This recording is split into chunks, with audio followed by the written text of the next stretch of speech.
ಕೊರಳೊಳು ಮಾಲೆಯ ಧರಿಸಿದರೇನು, ಬೆರಳೊಳು ಜಪಮಣಿ ತಿರುವಿದರೇನು. ಕೊರಳೊಳು ಮಾಲೆಯ ಧರಿಸಿದರೇನು, ಬೆರಳೊಳು ಜಪಮಣಿ ತಿರುವಿದರೇನು. ಮರಳಿ ಮರಳಿತ ಹೊರಳಿ ಬೂದಿಯೊಳು ಮರುಳನಂದದಿ ತಿರುಗಿದರೇನು. ಮರಳಿ ಮರಳಿತ ಹೊರಳಿ ಬೂದಿಯೊಳು ಮರುಳನಂದದಿ ತಿರುಗಿದರೇನೋ. ಗುರುವಿನ ಗುಲಾಮನಾಗುವ ತನಕ ದೊರೆಯದಣ್ಣ ಮುಕುತಿ.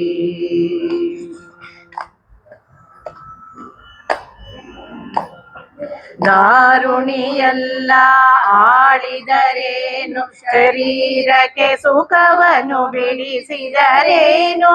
ದಾರುಣಿಯೆಲ್ಲ ಆಳಿದರೇನು, ಶರೀರಕ್ಕೆ ದೊರೆಯದಣ್ಣ ಮುಕುತಿ.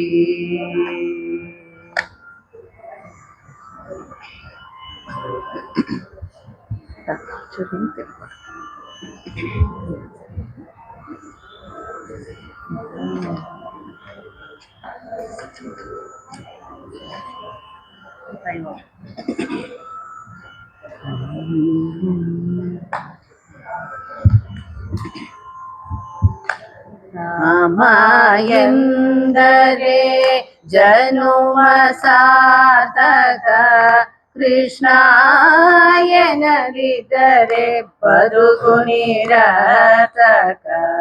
ರಾಮ ಎಂದರೆ ಜನುಮ ಸಾರ್ಥಕ, ಕೃಷ್ಣ ಎನ್ನದಿದ್ದರೆ ಬದುಕು ನಿರರ್ಥಕ.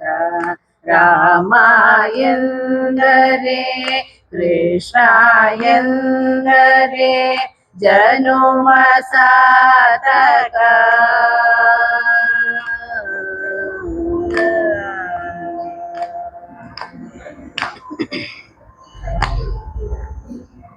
ಶ್ರೀರಾಮ ಸಾತ್ವಿಕ, ಶ್ರೀಕೃಷ್ಣ ಮಾತ್ರಿಕ.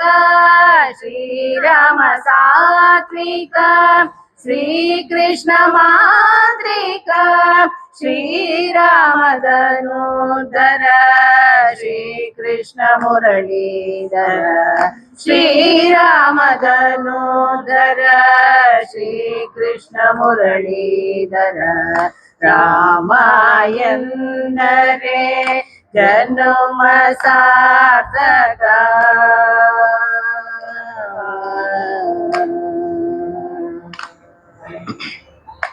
ಸೀತಾನಾಯಕ ಶ್ರೀರಾಮ, ರುಕ್ಮಿಣಿ ಮೋಹಕ ಶ್ರೀಕೃಷ್ಣ. ಸೀತಾನಾಯಕ ಶ್ರೀರಾಮ, ರುಕ್ಮಿಣಿ ಮೋಹಕ ಶ್ರೀಕೃಷ್ಣ. ರಾವಣಾಂತಕ ಶ್ರೀರಾಮ, ಪಾಂಡವ ರಕ್ಷಕ ಶ್ರೀಕೃಷ್ಣ. ರಾವಣಾಂತಕ ಶ್ರೀರಾಮ, ಪಾಂಡವ ರಕ್ಷಕ ಶ್ರೀಕೃಷ್ಣ. ಈ ನಾಮದ್ವಯ ಗಾನರಸಾಯನ, ಈ ರುಚಿಯೇ ರುಚಿ ಪದ್ಮನಾಭದಾಸಗೆ. ಈ ನಾಮದ್ವಯ ಗಾನರಸಾಯನ, ಈ ರುಚಿಯೇ ರುಚಿ ಪದ್ಮನಾಭದಾಸಗೆ. ರಾಮ ಎಂದರೆ ಜನುಮ ಸಾರ್ಥಕ, ಕೃಷ್ಣ ಎನ್ನದಿದ್ದರೆ ಬದುಕು ನಿರರ್ಥಕ. ರಾಮ ಎಂದರೆ ಕೃಷ್ಣ ಎಂದರೆ ಜನುಮ ಸಾರ್ಥಕ.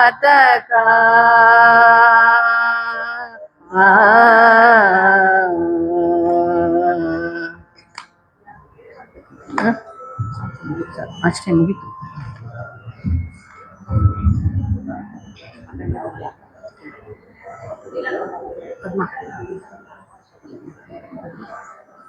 अखण्डमण्डलाकारं व्याप्तं येन चराचरं तत्पदं दर्शितं येन तस्मै श्रीगुरवे नमः। अज्ञानतिमिरान्धस्य ज्ञानाञ्जनशलाकया चक्षुरुन्मीलितं येन तस्मै श्रीगुरवे नमः। गुरुर्ब्रह्मा गुरुर्विष्णुः गुरुर्देवो महेश्वरः गुरुरेव परं ब्रह्म तस्मै श्रीगुरवे नमः। स्थावरं जङ्गमं व्याप्तं यत्किञ्चित् सचराचरं तत्पदं दर्शितं येन तस्मै श्रीगुरवे नमः। त्वमेव माता च पिता त्वमेव बन्धुश्च सखा त्वमेव विद्या द्रविणं त्वमेव सर्वं मम देवदेव त्वमेव सर्वं गुरुदेवदेव। अनंत संसार समुद्रतार नौकायिदाभ्यां गुरुभक्तिदाभ्यां वैराग्य साम्राज्यद पूजनाभ्यां नमो नमः श्री गुरुपादुकाभ्यां नमो नमः श्री गुरुपादुकाभ्यां कवित्ववाराशि निशाकराभ्यां दौर्भाग्यदावाम्बुधमालिकाभ्यां दूरीकृतानम्रविपत्ततिभ्यां नमो नमः श्री गुरुपादुकाभ्यां नमो नमः श्री गुरुपादुकाभ्यां नताययो श्रीपतितां समीयुः कदाचिदप्याशु दरिद्रवर्याः मूकाश्च वाचस्पतितां हिताभ्यां नमो नमः श्री गुरुपादुकाभ्यां नमो नमः श्री गुरुपादुकाभ्यां नालीकनिकाशपदाहृताभ्यां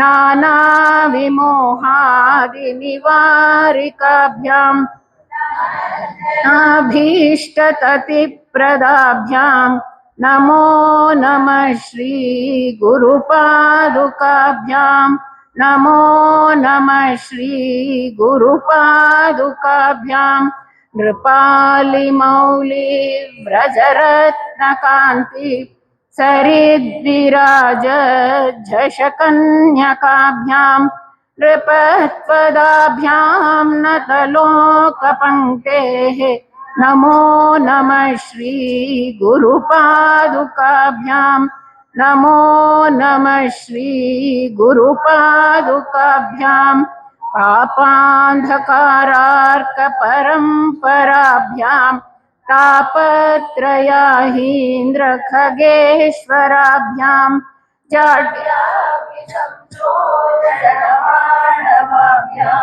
नमो नमः श्री गुरुपादुकाभ्यां नमो नमः श्री गुरुपादुकाभ्यां शमादिषट्कप्रदवैभवाभ्यां समाधिदानव्रतदीक्षिताभ्यां रमाधवाङ्घ्रि स्थिरभक्तिदाभ्यां नमो नमः श्री नमो नमः श्री गुरुपादुकाभ्यां स्वार्चापराणाम् अखिलेष्टदाभ्यां स्वाहा सहायाक्षधुरन्धराभ्यां स्वान्ताच्च भाव प्रदपूजनाभ्यां नमः श्री गुरुपादुकाभ्यां नमो नमः श्री गुरुपादुकाभ्यां कामादिसर्प भ्रजगारुडाभ्यां विवेकवैराग्यनिधिप्रदाभ्यां बोधप्रदाभ्यां धृतमोक्षदाभ्यां नमो नमः श्री गुरुपादुकाभ्यां नमो नमः Shri गुरुपादुकाभ्यां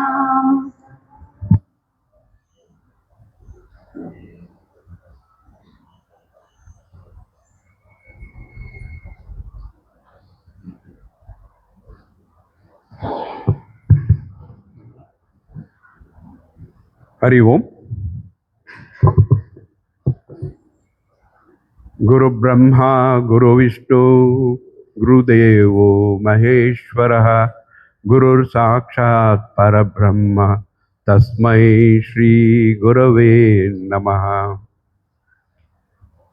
I welcome you all for the fourth day lecturate series of Chinmaya Mission Amrutotsava, and at the beginning I'll request all the three speakers who have been the senior stalwarts of Chinmaya Mission to come and do the Aarti for Chinmayananda ji.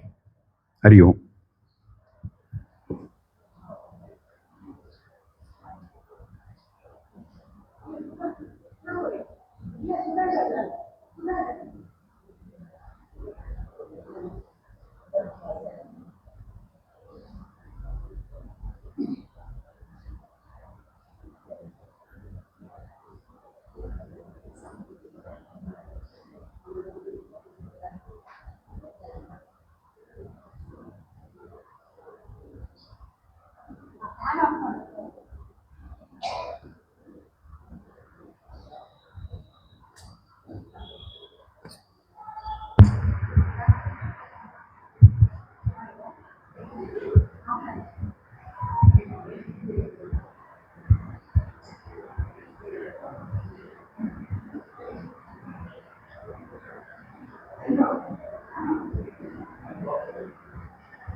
आरति श्री चिन्मय सद्गुरु की दिव्य रूप मूर्ति करुणा की आरती सद्गुरु की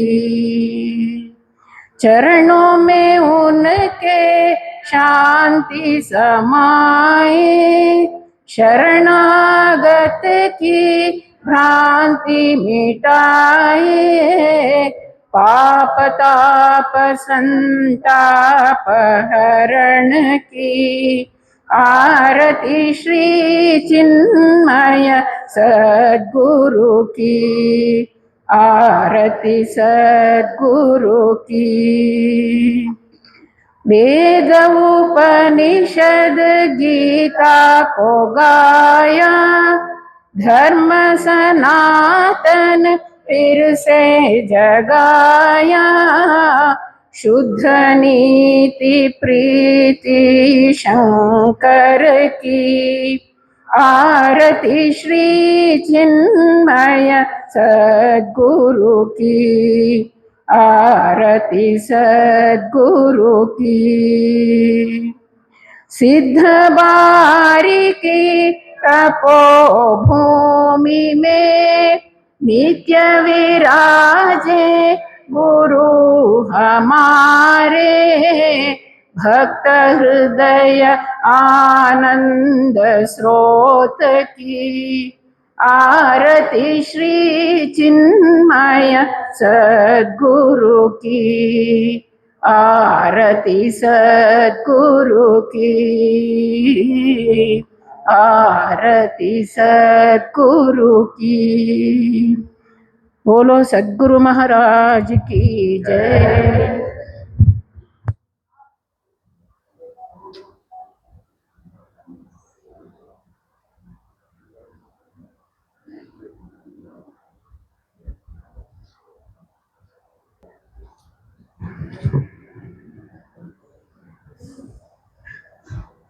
My humble pranams at the lotus feet of Gurudev Pujya Swami Chinmayananda Ji and Swami Brahmananda Ji and all Acharyas of Chinmaya Mission.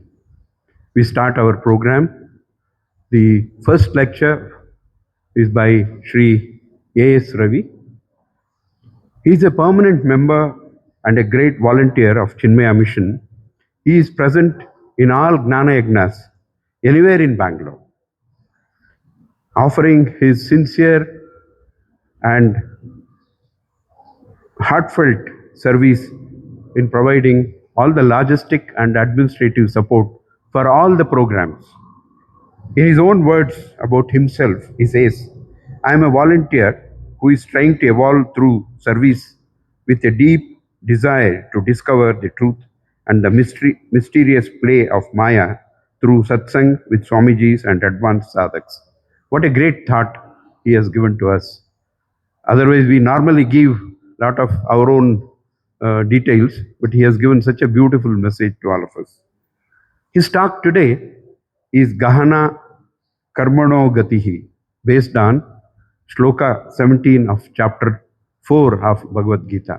I request him to proceed with his talk. Thank you.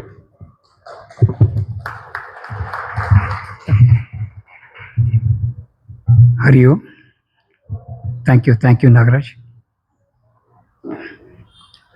Sadashivasamarambham Shankaracharya Madhyamam Asmadacharya Paryantam Vande Guru Paramparam.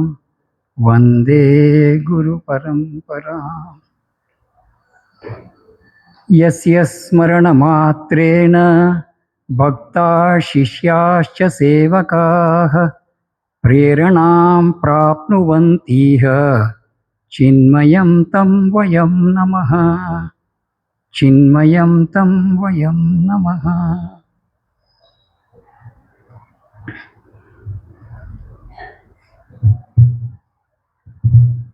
ಮನುಷ್ಯನಿಗೆ ಬುದ್ಧಿ ಗುರುತು ಬಂದಾಗಿಂದ ಅನೇಕ ಪ್ರಶ್ನೆಗಳು ಕಾಡ್ತಾ ಇವೆ. ನಮಗೆಲ್ಲ ಗೊತ್ತಿರೋ ಪ್ರಶ್ನೆಗಳು.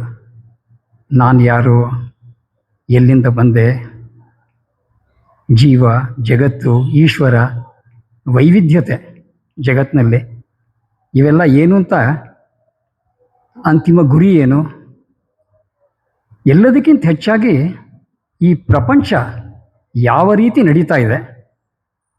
ಯಾಕೆಂದರೆ ನಾವು ನೋಡಿದ್ರೆ ಪ್ರಪಂಚದಲ್ಲಿ ಎಲ್ಲರೂ ಓಡ್ತಾ ಇದ್ದಾರೆ. ನೀವು ಬಸ್ ಸ್ಟ್ಯಾಂಡ್ಗೆ ಹೋಗ್ತೀರಾ, ರೈಲ್ವೆ ಸ್ಟೇಷನ್ಗೆ ಹೋಗ್ತೀರಾ, ಏರ್ಪೋರ್ಟ್ಗೆ ಹೋಗ್ತೀರಾ, ಎಲ್ಲಿ ನೋಡಲಿ ನಾವು ಬರೀ ಓಡ್ತಾ ಇರೋದನ್ನೇ ನೋಡೋದು. ಇವಾಗ ಇದು ನಾವು ಮಾಡ್ತಾ ಇರೋ ಕರ್ಮದ ರಹಸ್ಯ ಏನು, ಇದನ್ನು ಒಂದು ತಿಳ್ಕೊಳ್ಳೋ ಒಂದು ಕಿರು ಚಿಂತನೆ ಗಹನ ಕರ್ಮಣೋ ಗತಿ. ನಾವೊಂದು ಸ್ಪಷ್ಟವಾಗಿ ತಿಳ್ಕೊಬೇಕು. ನಾವು ಶರೀರ, ಮನಸ್ಸು, ಬುದ್ಧಿ, ಪ್ರಪಂಚ ಇವೆಲ್ಲ ಜಡ. ಕರ್ಮ ಮಾಡೋದು ಶರೀರ. ಸೊ ಕರ್ಮ ಕೂಡ ಜಡವಾಗೇ ಇರಬೇಕು.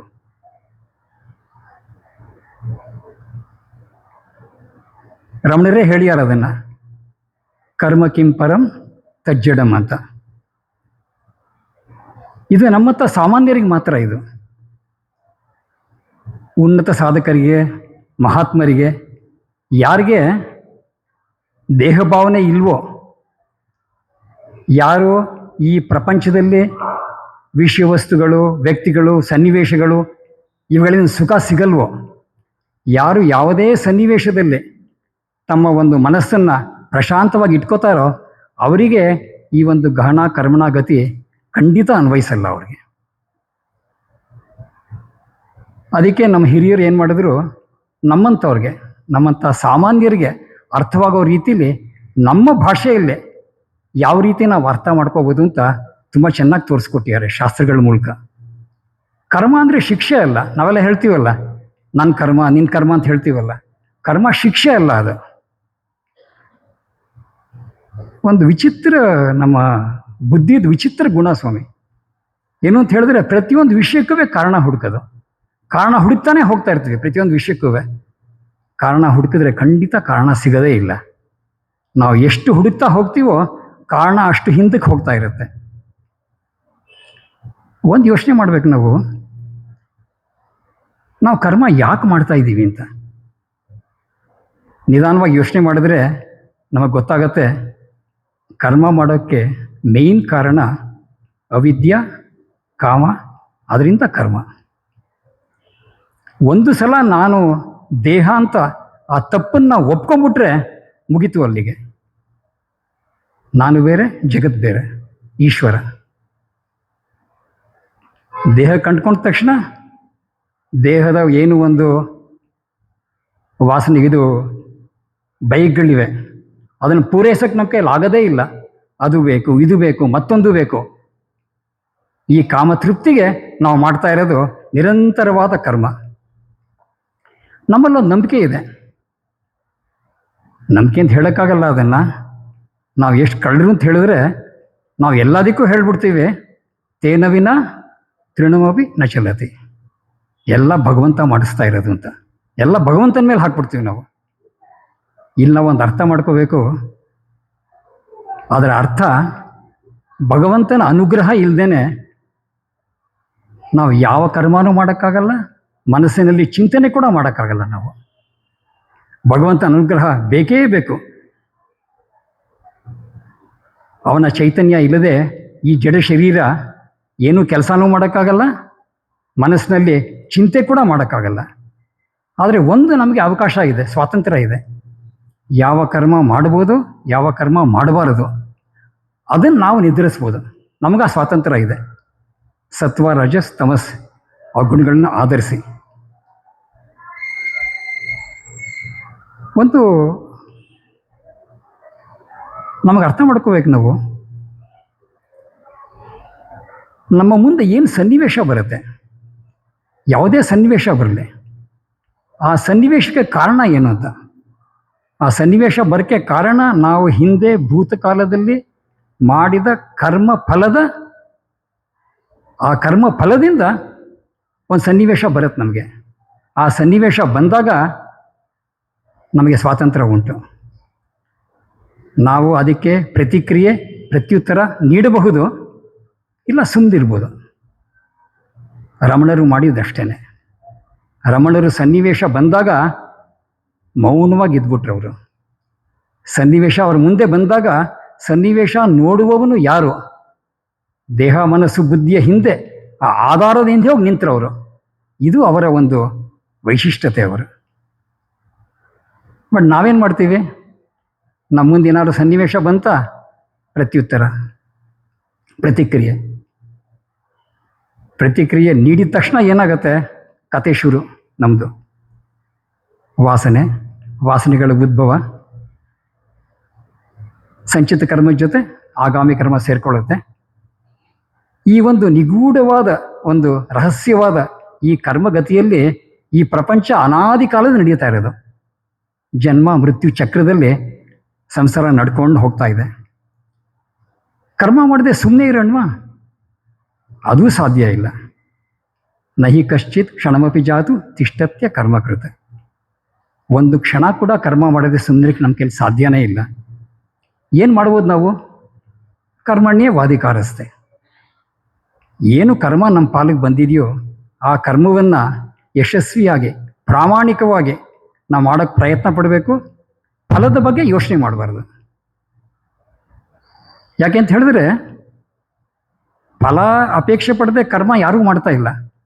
ಆದರೆ ನಮ್ಮ ಏನು ಒಂದು ಮನೋಭಾವ ಇರಬೇಕು ಅಂತ ಹೇಳಿದ್ರೆ, ಫಲ ಬಂದು ನಮ್ಮ ಒಂದು ಕರ್ಮದಿಂದ ಮೇಲೆ ಡಿಪೆಂಡ್ ಆಗಲ್ಲ. ಕರ್ಮ ಮಾಡಬೇಕಾದ್ರೆ ನಮ್ಮ ಕರ್ಮ, ಅದರ ಜೊತೆಗೆ ನಮ್ಮ ಊಹೆಗೂ ಸಿಲುಕದ ಅನೇಕ ವ್ಯಕ್ತಿಗಳು, ಸನ್ನಿವೇಶಗಳು, ದೈವಾನುಗ್ರಹ ಇವುಗಳ ಮೇಲೆ ಕರ್ಮ ಅನುಭವಿಸುತ್ತೆ. ಅದರ ಕರ್ಮ ಹೇಗೆ ಅಂತ ಗೊತ್ತಾಗತ್ತೆ ನಮ್ಗೆ ಅದರಲ್ಲಿ. ಇದೊಂದು ನಮಗೊಂದು ಸ್ಪಷ್ಟ ಅರಿವು ನಮಗಿದ್ರೆ ಆ ಫಲದಿಂದ ನಮಗೆ ದುಃಖನೂ ಬರಲ್ಲ, ಸುಖನೂ ಬರಲ್ಲ. ಕರ್ಮದಿಂದ ನಮಗೆ ಬಂಧನ ಕೂಡ ಆಗಲ್ಲ. ಗಹನ ಕರ್ಮಣೋ ಗತಿ. ನಾವೇನು ಅರ್ಥ ಮಾಡಿ ಏನು ಅರ್ಥ ಆಗತ್ತೆ ನಮ್ಗೆ ಇದರಿಂದ? ನಮ್ಮ ಕರ್ಮದ ಜೊತೆ ಇನ್ನೂ ಅನೇಕ ಜನರ ಕರ್ಮಗಳು ಸೇರಿಕೊಂಡು ಜಡೆ ಹೆಣಿತಾರಲ್ಲ ಹೆಂಗಸರು, ಇಲ್ಲ ಒಂದು ಹಗ್ಗ ಹೆಣಿಯತ್ತಿಲ್ಲ, ಆ ರೀತಿ ಜೊತೆಯಾಗಿ ಸೇರಿಕೊಂಡು ಈ ಜಗತ್ತು ನಡೀತಾ ಇರೋದು. ನಮ್ಮ ಕರ್ಮ ಇನ್ನೂ ಅನೇಕರ ಕರ್ಮದಿಂದ. ಇದನ್ನು ಸರಿಯಾಗಿ ಅರ್ಥ ಮಾಡ್ಕೊಳ್ಳೋಕ್ಕೆ ದೇವತೆಗಳಿಗೂ ಸಾಧ್ಯ ಇಲ್ಲ. DVG ಒಂದು ಕಡೆ ತುಂಬ ಚೆನ್ನಾಗಿ ತಿಳಿಸಿದ್ದಾರೆ. ಕಾಣುವುದೊಂದರಿಂದ ಕಾರಣವೆಂದು ನಿಶ್ಚಯಿಸಬೇಡ, ಕಾಣದ 100 ಕಾರಣಗಳಿರಬಹುದು ಒಳಗೆ, ತಾಣವಿಲ್ಲದ ಜಗದ ಆಟವಿದೆಂದು ಎನಿಸಿ ಜಾಣನಾಗಿ ನಡೆ, ಗಹನ ಕರ್ಮಣೋ ಗತಿ. ಅಧ್ಯಾತ್ಮದಲ್ಲಿ 2 ಉದಾಹರಣೆ ಕೊಡ್ತೀವಿ ನಾವು ಸಾಧಾರಣವಾಗಿ, ಎಲ್ಲರಿಗೂ ತಿಳಿದಿರೋದು ಇದು. ಹಗ್ಗವನ್ನು ಹಾವಂತ ಭಾವಿಸೋದು ಒಂದು. ಇನ್ನೊಂದು, ಸಮುದ್ರ ತೀರದಲ್ಲಿ ಸೂರ್ಯನ ಬೆಳಕಿನಲ್ಲಿ ಚಿಪ್ಪು ಬೆಳ್ಳಿ ಚೂರು ಥರ ಕಾಣಿಸುತ್ತೆ ನಮಗೆ. ಗುರುದೇವರು ಎಷ್ಟು ಚೆನ್ನಾಗಿ ಇದಕ್ಕೆ ವ್ಯಾಖ್ಯಾನ ಕೊಟ್ಟಿದ್ದಾರೆ ಅಂತ ಹೇಳಿದ್ರೆ ಅದ್ಭುತವಾಗಿದೆ ಇದು. ಹಾವಿನಿಂದ ಹೆದರಿ ದೂರ ಓಡೋಗೋದು, ಬೆಳ್ಳಿಯ ಚೂರಿನತ್ತ ಧಾವಿಸೋದು. Running away from things we don't like and running towards things which we like. ಇದೇ ಓಡಾಟ ನಮ್ಮ ಕರ್ಮಗಳೆಲ್ಲ ಜಗತ್ತಲ್ಲಿ ಆಗ್ತಾ ಇರೋದು running away or running towards. ಹಾಗಾದರೆ ಈ ಒಂದು ನಿಗೂಢವಾದ ಕರ್ಮಗತಿಯಿಂದ ನಾವು ಹೇಗೆ ಹೊರಗೆ ಬರೋಕ್ಕೆ ಸಾಧ್ಯ? ನಿಜವಾಗಿ ಕರ್ಮವೇ ಸುಳ್ಳು, ಆದರೆ ಕತೆ ಹೇಳಬೇಕಲ್ಲ. ನಾವೆಲ್ಲ ದೇಹ, ಮನಸ್ಸು, ಬುದ್ಧಿ ಅದರೊಳಗೆ ಇರೋರು ನಾವು. ಶಾಸ್ತ್ರ ಹೇಗೆ ಉತ್ತರ ಕೊಡುತ್ತೆ ಅಂತ ಹೇಳಿದ್ರೆ, ಕರ್ಮ ಮಾಡುವಾಗ ಅತ್ಯಂತ ಎಚ್ಚರದಿಂದ ಕರ್ಮ ಮಾಡು. ಯಾವುದನ್ನು ಮಾಡಬೇಕು, ಯಾವುದನ್ನು ಮಾಡಬಾರ್ದು, ಇದ್ರ ಬಗ್ಗೆ ನಮಗೆ ವಿವೇಕ ಇರಬೇಕು. ನಮಗೆ ಕಿಂ ಕರ್ಮ ಕಿಮಕರ್ಮೇತಿ ಕವಿಯೋಪ್ಯತ್ರ ಮೋಹಿತಾಹ, ಕರ್ಮಣೋ ಹ್ಯಪಿ ಬೋಧವ್ಯಂಚ ವಿಕರ್ಮಣಃ. ಈ ಗಹನ ಕರ್ಮಣೋ ಗತಿ. ಕರ್ಮ ಅನ್ಕೊಳ್ಳಿ ಸುಂದರವಾಗಿ ವಿಂಗಡಿಸಿದ್ದಾರೆ ಅವರು. ನಿತ್ಯ, ನೈಮಿತ್ತಿಕ, ನಿಷಿದ್ಧ, ಪ್ರಾಯಶ್ಚಿತ್ತ, ಕರ್ಮ, ಅಕರ್ಮ, ವಿಕರ್ಮ. ಕರ್ಮದಿಂದ ನಾವು ಯಾವುದೇ ಕರ್ಮ ಮಾಡಲಿ ನಮ್ಮ ಮನಸ್ಸಿನ ಪ್ರಶಾಂತತೆಯನ್ನು ಕಳ್ಕೋಬಾರ್ದು. ಇದು ಪ್ರಾಯಶಃ ಸಾಧ್ಯ, ನಮಗೆ ಸಾಧನೆ ಮಾಡಿದ್ರೆ ಆಗತ್ತೋ ಏನೋ ಇದು. ಆದರೆ ಇನ್ನೊಂದು ಬಹಳ ಮುಖ್ಯವಾಗಿದೆ, ನಮ್ಮ ಕರ್ಮದಿಂದ ಬೇರೆಯವರು ಉದ್ರೇಕಗೊಳ್ಬಾರ್ದು. ಬಹಳ ಕಷ್ಟ ಇದು.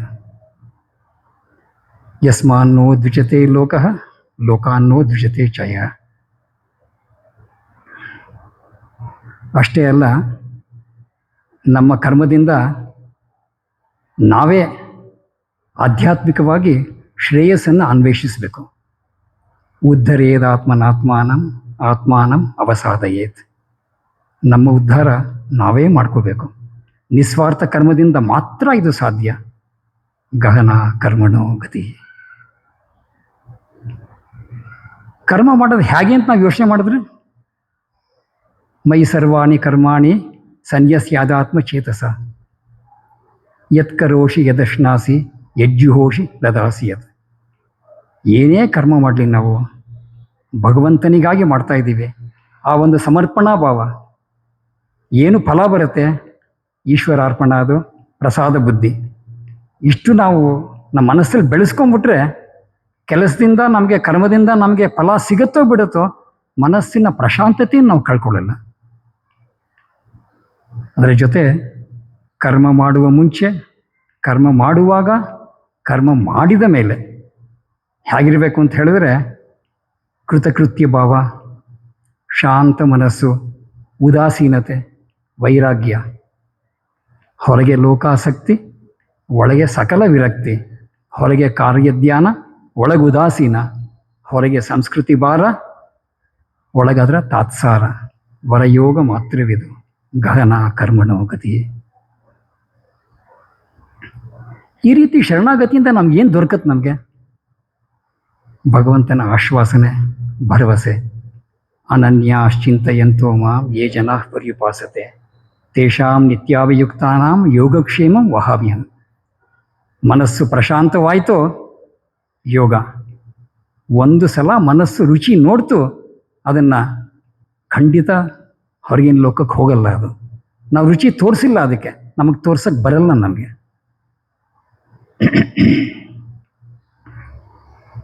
ಆದರೆ ಒಂದು ಕರ್ಮ ಮಾಡುವಾಗ ಭಗವಂತನ ನಾಮಸ್ಮರಣೆ ಮರಿಬಾರ್ದು ನಾವು.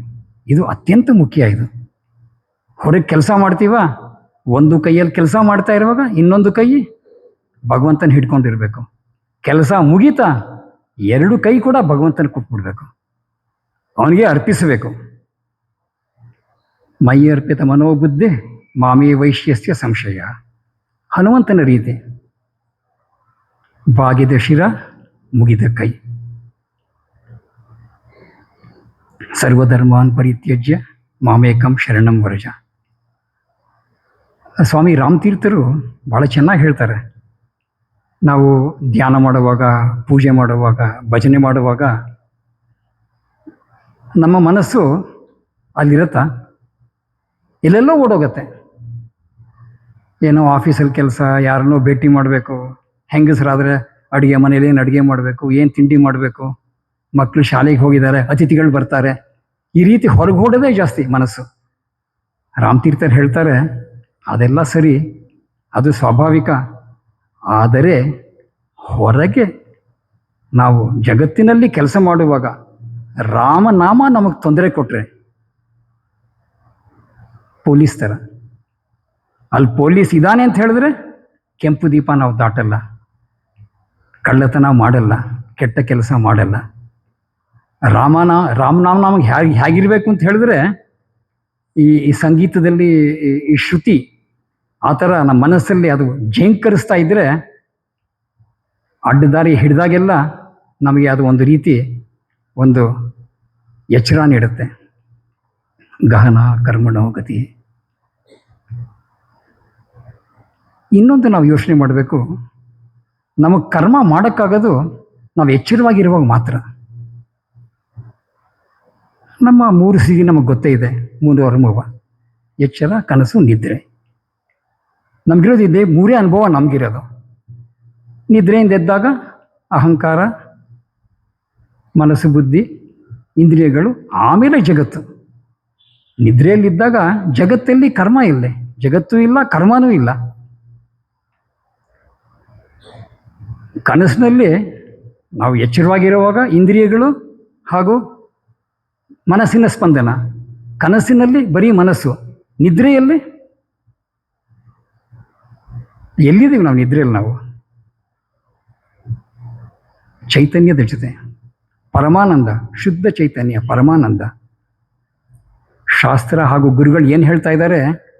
ಈ ಒಂದು ಅನುಭವವನ್ನು ಎಚ್ಚರದಲ್ಲಿ ಪಡೆಯೋಕ್ಕೆ ಪ್ರಯತ್ನ ಮಾಡು. ಮೇಲ್ನೋಟಕ್ಕೆ ನಮಗೆ ಅದು ಕಷ್ಟ ಅನಿಸುತ್ತೆ. ಹೇಗಪ್ಪ ಸಾಧ್ಯ? ಎಚ್ಚರವಾಗಿರುವಾಗ ನಿದ್ರೆಯ ಅನುಭವ ಹೇಗೆ ಪಡೆಯೋದು ನಾವು? ಕಷ್ಟ ಅಂತ ಅನಿಸಿದ್ರೂ ಯೋಚನೆ ಮಾಡಿದ್ರೆ ನಮ್ಗೆ ಅನ್ಸತ್ತೆ. ನಮಗೆ ಎಷ್ಟೋ ಸಲ ಸಂಗೀತದಲ್ಲಿ, ನೃತ್ಯದಲ್ಲಿ, ನಾವು ನಮ್ಮ ಕರ್ಮಕ್ಷೇತ್ರದಲ್ಲಿ ನಾವು ಎಷ್ಟೋ ಸಲ ಮನಸ್ಸು ಕೊಟ್ಟು ಕೆಲಸ ಮಾಡುವಾಗ ಕೆಲವು ಕ್ಷಣಗಳಾದರೂ ನಮ್ಮನ್ನು ನಾವು ಮರ್ತಿಲ್ವ? ನಾವು ಖಂಡಿತ ಮಾಡಿದ್ದೀವಿ ನಾವು. ಆದ್ದರಿಂದ ಈ ಕರ್ಮದ ಗತಿಯಿಂದ ಬರೋಕ್ಕೆ ಒಂದೇ ಒಂದು ಕಾರಣ, ಎಚ್ಚರದಲ್ಲಿ ಏನು ಕರ್ಮ ಮಾಡಬೇಕು ಅದನ್ನು ವಿವೇಕದಿಂದ ಯೋಚನೆ ಮಾಡಿ ಕರ್ಮ ಮಾಡಬೇಕು. ಆವಾಗ ಮಾತ್ರ ಈ ಗತಿಯಿಂದ ಹೊರಗೆ ಬರೋಕ್ಕೆ ಸಾಧ್ಯ. ರಾಮಾಯಣದಲ್ಲಿ ಶಬರಿ ಮಾಡಿದ್ದೇನು? ಇದೇ ಅಲ್ವಾ? ಪ್ರತಿನಿತ್ಯ ಆ ಆಶ್ರಮನ ಗುಡಿಸೋದು, ರಾಮನಿಗಾಗಿ ಕಾಯೋದು. 1, 2 ಎಷ್ಟು ದಶಕಗಳು. ಮಾತಂಗ ಮುನಿ ಶಬರಿಗೆ ಹೇಳಿದಾಗ ರಾಮ ಹುಟ್ಟೇ ಇತ್ತಿಲ್ಲ. ರಾಮ ಬಂದಾಗ ಶಬರಿಗೆ 60-70 ವಯಸ್ಸಾಗಿರ್ಬೇಕು. ಎಷ್ಟು ಶ್ರದ್ಧೆ ಇರಬೇಕು, ಎಷ್ಟು ನಂಬಿಕೆ, ಶರಣಾಗತಿ ಗುರು ವಾಕ್ಯದಲ್ಲಿ. ರಾಮನ್ನೇ ಹೇಳ್ಕೊಂಬಂತಲ್ಲಪ್ಪ ಅದು. ರಾಮ ಲಕ್ಷ್ಮಣಂಗೆ ಹೇಳ್ತಾನೆ, ನಂಗೆ ಗೊತ್ತಾಗ್ತಾ ಇಲ್ಲ, ಕಾಲು ಎಳ್ಕೊಂಡು ಹೋಗ್ತಾ ಇದೆ, ಎಲ್ಲಿ ಹೋಗ್ತಾ ಇದ್ದೀನಿ ಗೊತ್ತಿಲ್ಲ. ಇವತ್ತು ನಾವು ಹೋದರೆ ಅಲ್ಲಿ ಮಾತಂಗ ಮುನಿ ಹೆಸರು ಯಾರಿಗೂ ಗೊತ್ತಿಲ್ಲ. ಶಬರಿಕಾ ಆಶ್ರಮ ಅಂತ ಹೇಳ್ತಾರೆ ಅದನ್ನು. ನಮ್ಮ ಹಿರಿಯರಿಗೆ ಗೊತ್ತಿತ್ತು, ಕರ್ತುರಾಜ್ಞೆಯ ಪ್ರಾಪ್ಯತೆ ಫಲಂ.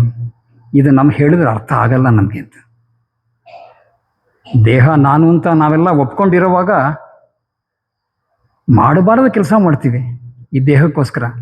ಈ ರಾಕ್ಷಸನ್ ಹಿಡಿಬೇಕಾದ್ರೆ ಒಂದೇ ಒಂದು ದಾರಿ.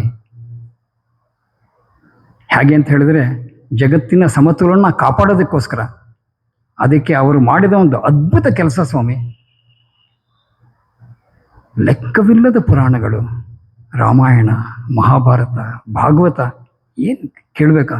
ಒಂದೊಂದು ವ್ಯಕ್ತಿತ್ವ ನೀವು ನೋಡಿದ್ರೆ ಅದರಲ್ಲಿ ಅವರು ಮಾಡಿದ ಕೆಲಸ, ಅದನ್ನು ನೋಡಿದ್ರೆ ಸಾಕು, ನಮಗೆ ಗೊತ್ತಾಗತ್ತೆ ಯಾವ ಕರ್ಮ ಮಾಡ್ಬೋದು, ಯಾವ ಕರ್ಮ ಮಾಡಬಾರದು, ಯಾವುದು ಮಾಡಿದರೆ ನನಗೆ ಜಗತ್ತಿಗೆ ಶ್ರೇಯಸ್ಸು, ಯಾವುದು ಮಾಡಿದ್ರೆ ನನಗೆ ಹಾನಿಕರ. ಇದನ್ನು ತಿಳ್ಕೊಂಬಿಟ್ರೆ ಸಾಕು. ನಾವು ರಾಮಾಯಣ ಮಹಾಭಾರತ ಓದ್ತೀವಿ, ನಾವು ಕೇಳಿದ್ದೀವಿ, ಟಿ ವಿಲೂ ನೋಡಿದ್ದೀವಿ, ಆದರೆ ಎಷ್ಟು ಅರ್ಥ ಮಾಡ್ಕೊಂಡಿದ್ದೀವಿ.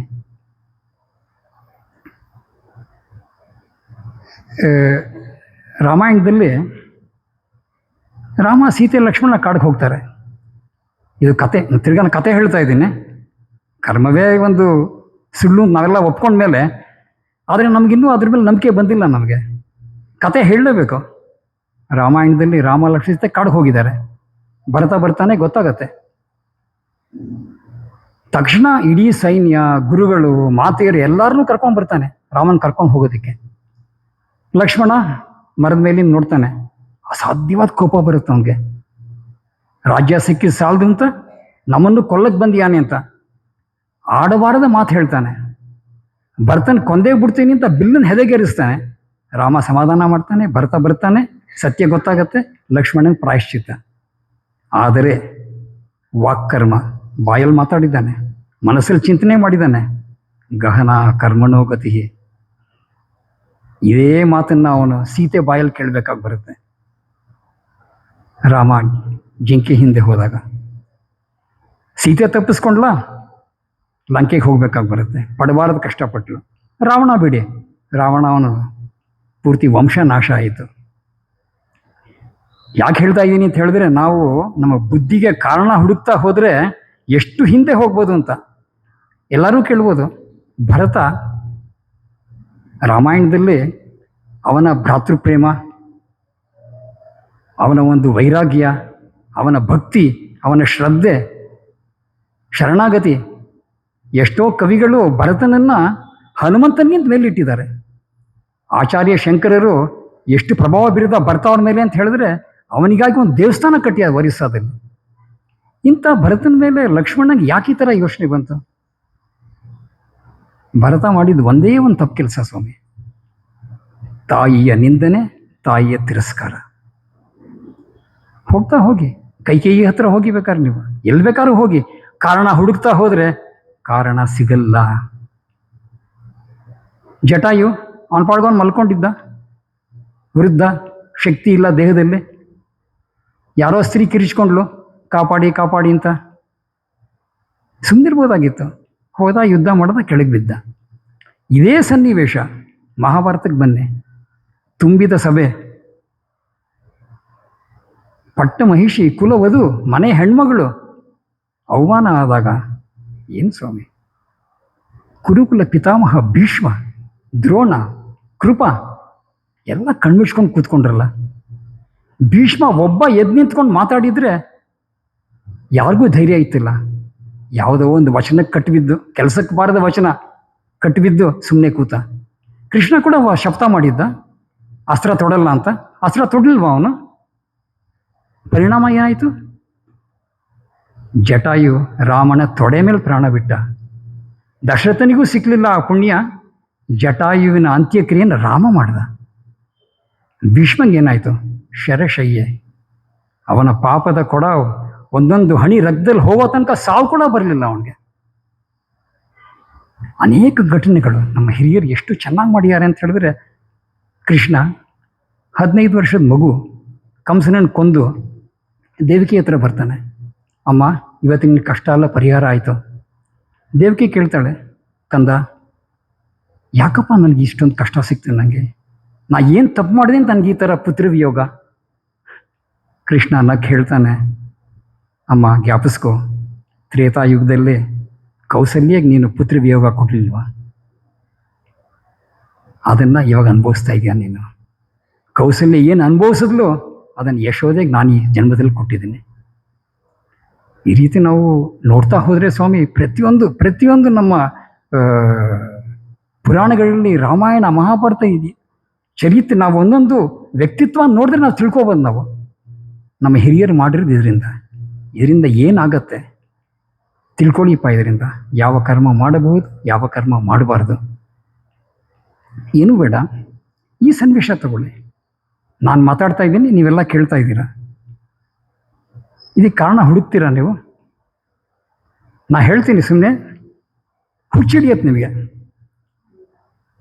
ಎಲ್ಲೋ ಕೇರಳದಲ್ಲಿ ಬಾಲಕೃಷ್ಣ ಮೆನನ್ ಪತ್ರಿಕೋದ್ಯಮಿ, ಸಾಧು ಸಂತರು ಸಮಾಜಕ್ಕೆ ಹೊರೆ ಬಯಲ್ಗೆಳೀತೀನಿ ಅಂತ ಹೋಗಿ ಡಿವೈನ್ ಲೈಫ್ ಸೊಸೈಟಿ ಅಲ್ಲಿ ಹೋಗಿ ಸಿಕ್ಕಿದ್ಯಾರು ಅವ್ರಿಗೆ? ಇನ್ನೊಬ್ಬ ಕರ್ಮಯೋಗಿ ಜ್ಞಾನಿ ಶಿವಾನಂದ ಪ್ರೇರಣೆ ಪಡೆದ್ರು, ಸ್ವಾಮಿ ಚಿನ್ಮಯಾನಂದರಾದರು, ತಪೋನ್ ಹತ್ರ ಹೋದರು, ಅಧ್ಯಯನ ಮಾಡಿದ್ರು. ಅಲ್ಲೇ ಇರ್ಬೋದಾಗಿತ್ತ ಹಿಮಾಲಯದಲ್ಲಿ? ನಾನು ಕಳ್ತಿದ್ದನ್ನು ಜನರಿಗೆ ಹಂಚ್ತೀನಿ ಅಂತ ಕೆಳಗೆ ಬಂದರು. ಪ್ರವಚನ ಮಾಡ್ಕೊಂಡು ಸುಮ್ಮನಿರ್ಬೋದಾಗಿತ್ತು. ಚಿನ್ಮಯ ಮಿಷನ್ ಸ್ಥಾಪನೆ ಮಾಡಿದ್ರು. ಅಲ್ಲಿಗೆ ಬಿಟ್ರ ಬಾಲ್ ವಿಹಾರ ಅಂತೆ, ಸ್ವಾಧ್ಯಾಯ ತರಗತಿ ಅಂತೆ. ನಾವೆಲ್ಲ ಎಲ್ಲೆಲ್ಲಿದ್ವೋ ನಾವೆಲ್ಲ ನಮ್ಮನ್ನೆಲ್ಲ ಒತ್ತುಗೂಡಿಸಿದ್ರು. ಅವ್ರ ಕಾರಣನ ನಮಗೆ ಎಲ್ಲೋ ಪಾವಂಜಿನಲ್ಲಿ ಸುರ್ಮಣಿ ಭಟ್ರಿದ್ರು. ಅವರು ಹಳೆ ಅಂಗಡಿ ಮಾಯೆಯಿಂದ ಪ್ರಭಾವಿತರಾಗಿ ಗುರುದೇವರಿಂದ ಪ್ರಭಾವ ಹೊಂದಿ ಸಾಂದೀಪನಿಯಲ್ಲಿ ಅಧ್ಯಯನ ಮಾಡಿ ಎಲ್ಲೋ ಹೋಗ್ಬೋದಾಗಿತ್ತು, ಕರ್ನಾಟಕಕ್ಕೆ ಬಂದರು.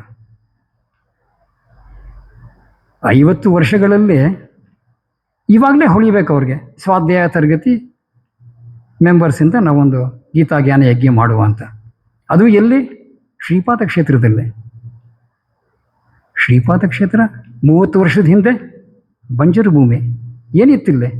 ನಮ್ಮ ಧರ್ಮದರ್ಶಿಗಳ ಒಂದು ಸತತ ಪ್ರಯತ್ನ, ಆಗಿನ ಮುಖ್ಯಮಂತ್ರಿಗಳ ಒಂದು ಕೊಡುಗೆ, ಅನೇಕ ಕರ್ಮಿಗಳ ಕೆಲಸ, ಇವಾಗಿನ ಸಿಬ್ಬಂದಿ ನಡೆಸ್ತಾ ಇರೋ ಸಿಬ್ಬಂದಿ, ನೋಡ್ಕೊತಾ ಇರೋ ಸಿಬ್ಬಂದಿ, ಆಚಾರ್ಯರು, ಇವರುಗಳೆಲ್ಲರ ಒಂದು ಪರಿಶ್ರಮದಿಂದ ಇವತ್ತು ನಾವು ನೀವು ಕೂತಿದ್ದೀವಿ. ನೀವು ಎಷ್ಟು ಬೇಕಾದ್ರೂ ಹಿಂದೆ ಹೋಗ್ತಾ ಇರ್ಬೋದು, ಎಷ್ಟು ಬೇಕಾದ್ರೂ ನೀವು. ಆದ್ದರಿಂದ ಇದರಿಂದ ಒಂದು ನಾವು ತಿಳ್ಕೋಬೇಕು, ಕರ್ಮ ಮಾಡುವಾಗ ನಾವು ಬಹಳ ಎಚ್ಚರದಿಂದ ಕರ್ಮ ಮಾಡಬೇಕು. ಪ್ರಶ್ನೆ ಕೇಳಬಾರ್ದು.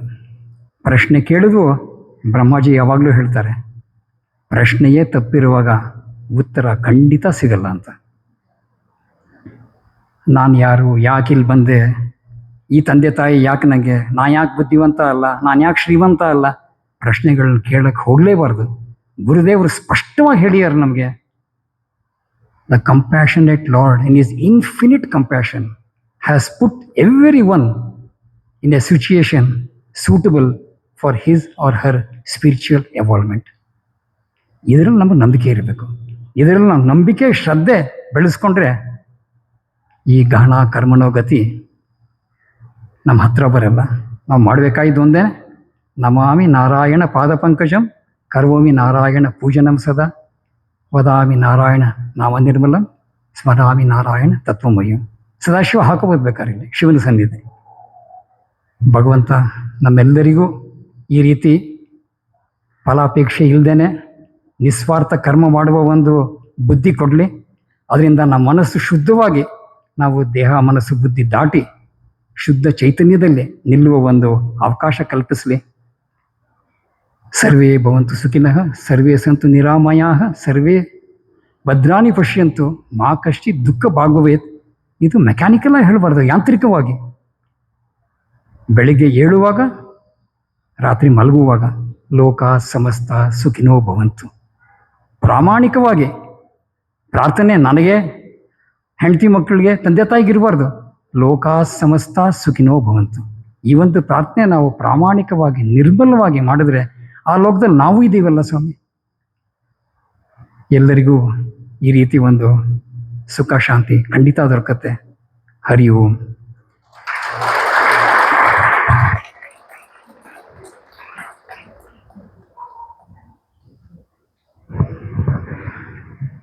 Thank you, Ravi sir, for your vivid explanation of karma, vikarma and akarma.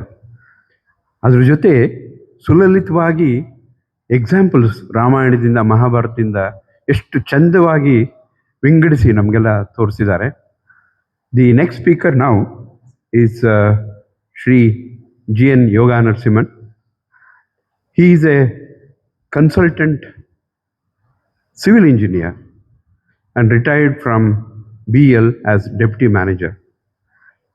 He has been attending all Gnana Yagnas of Swami Chinmayananda 79 in Bangalore. Whenever these yagnas were conducted, he was there.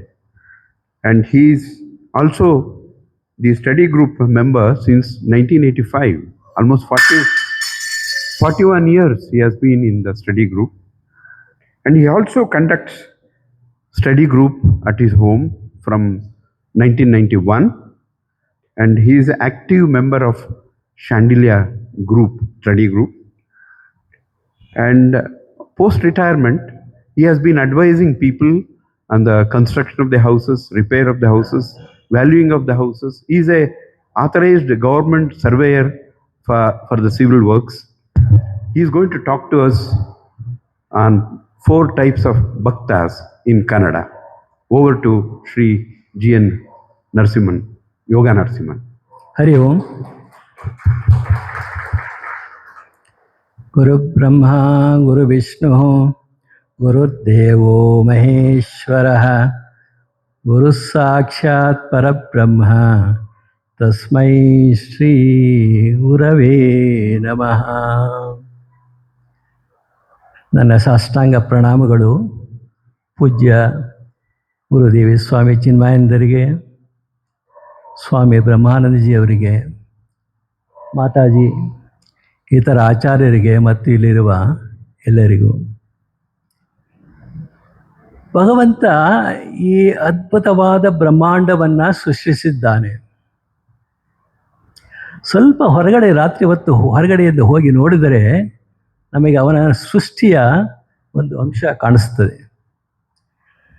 ಲೆಕ್ಕವಿಲ್ಲದಷ್ಟು ನಕ್ಷತ್ರಗಳು, ಸೂರ್ಯ ಚಂದ್ರರು, ಪಂಚಮಹಾಭೂತ, ಇವುಗಳ ಜೊತೆಗೆ ಗಿಡ ಮರಗಳು, ಪ್ರಾಣಿ ಪಕ್ಷಿಗಳು ಹಾಗೂ ಬುದ್ಧಿವಂತನಾದ ಮನುಷ್ಯನನ್ನು ಸೃಷ್ಟಿಸಿದ್ದಾನೆ. ಅಂಡರ್ಲೈನ್ ದಟ್ ವರ್ಡ್, ಬುದ್ಧಿವಂತನಾದ ಮನುಷ್ಯ.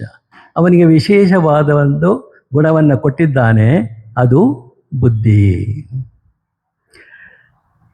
ನಾವು ಈ ಮಾನವ ಕುಲ ಸೃಷ್ಟಿ ಮಾಡಿದಾಗ ಅವರು 2 ವಿಧವಾದ ಜನರನ್ನು ಕಾಣುತ್ತೇವೆ.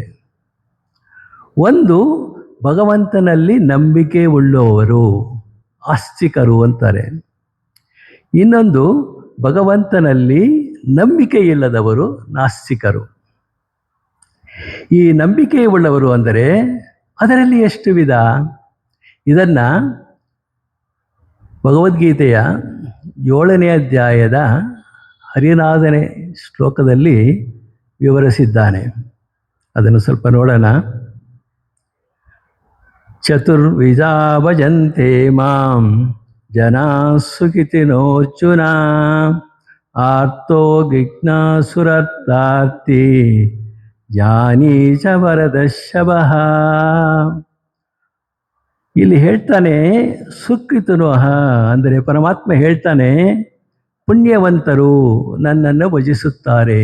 ಅಂದರೆ ದೇವರ ಭಕ್ತರಾದರೆ ಅದು ಒಂದು ಪುಣ್ಯಾತ್ಮನಂತೆ. ಆದರು 2 ವಿಧ ನೋಡಿದ್ದೀವಿ ನಾವು.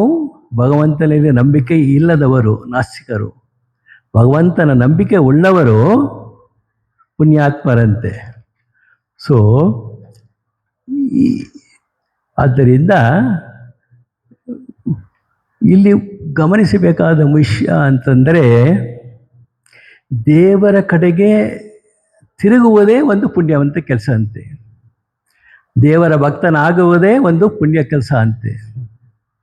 ಸೊ ಇವು ಒಂದೊಂದಾಗಿ ನೋಡೋಣ. 4 ವಿಧವಾದ ಭಕ್ತರು. ಆರ್ತ ಅಂದರೆ ದುಃಖದಲ್ಲಿರುವರು, ಸಂಕಟದಲ್ಲಿರುವವರು, ದುಃಖದಿಂದ ಬಳಲುತ್ತಿರುವರು. ಜೀವನದಲ್ಲಿ ಅನೇಕ ಸಂದರ್ಭಗಳಲ್ಲಿ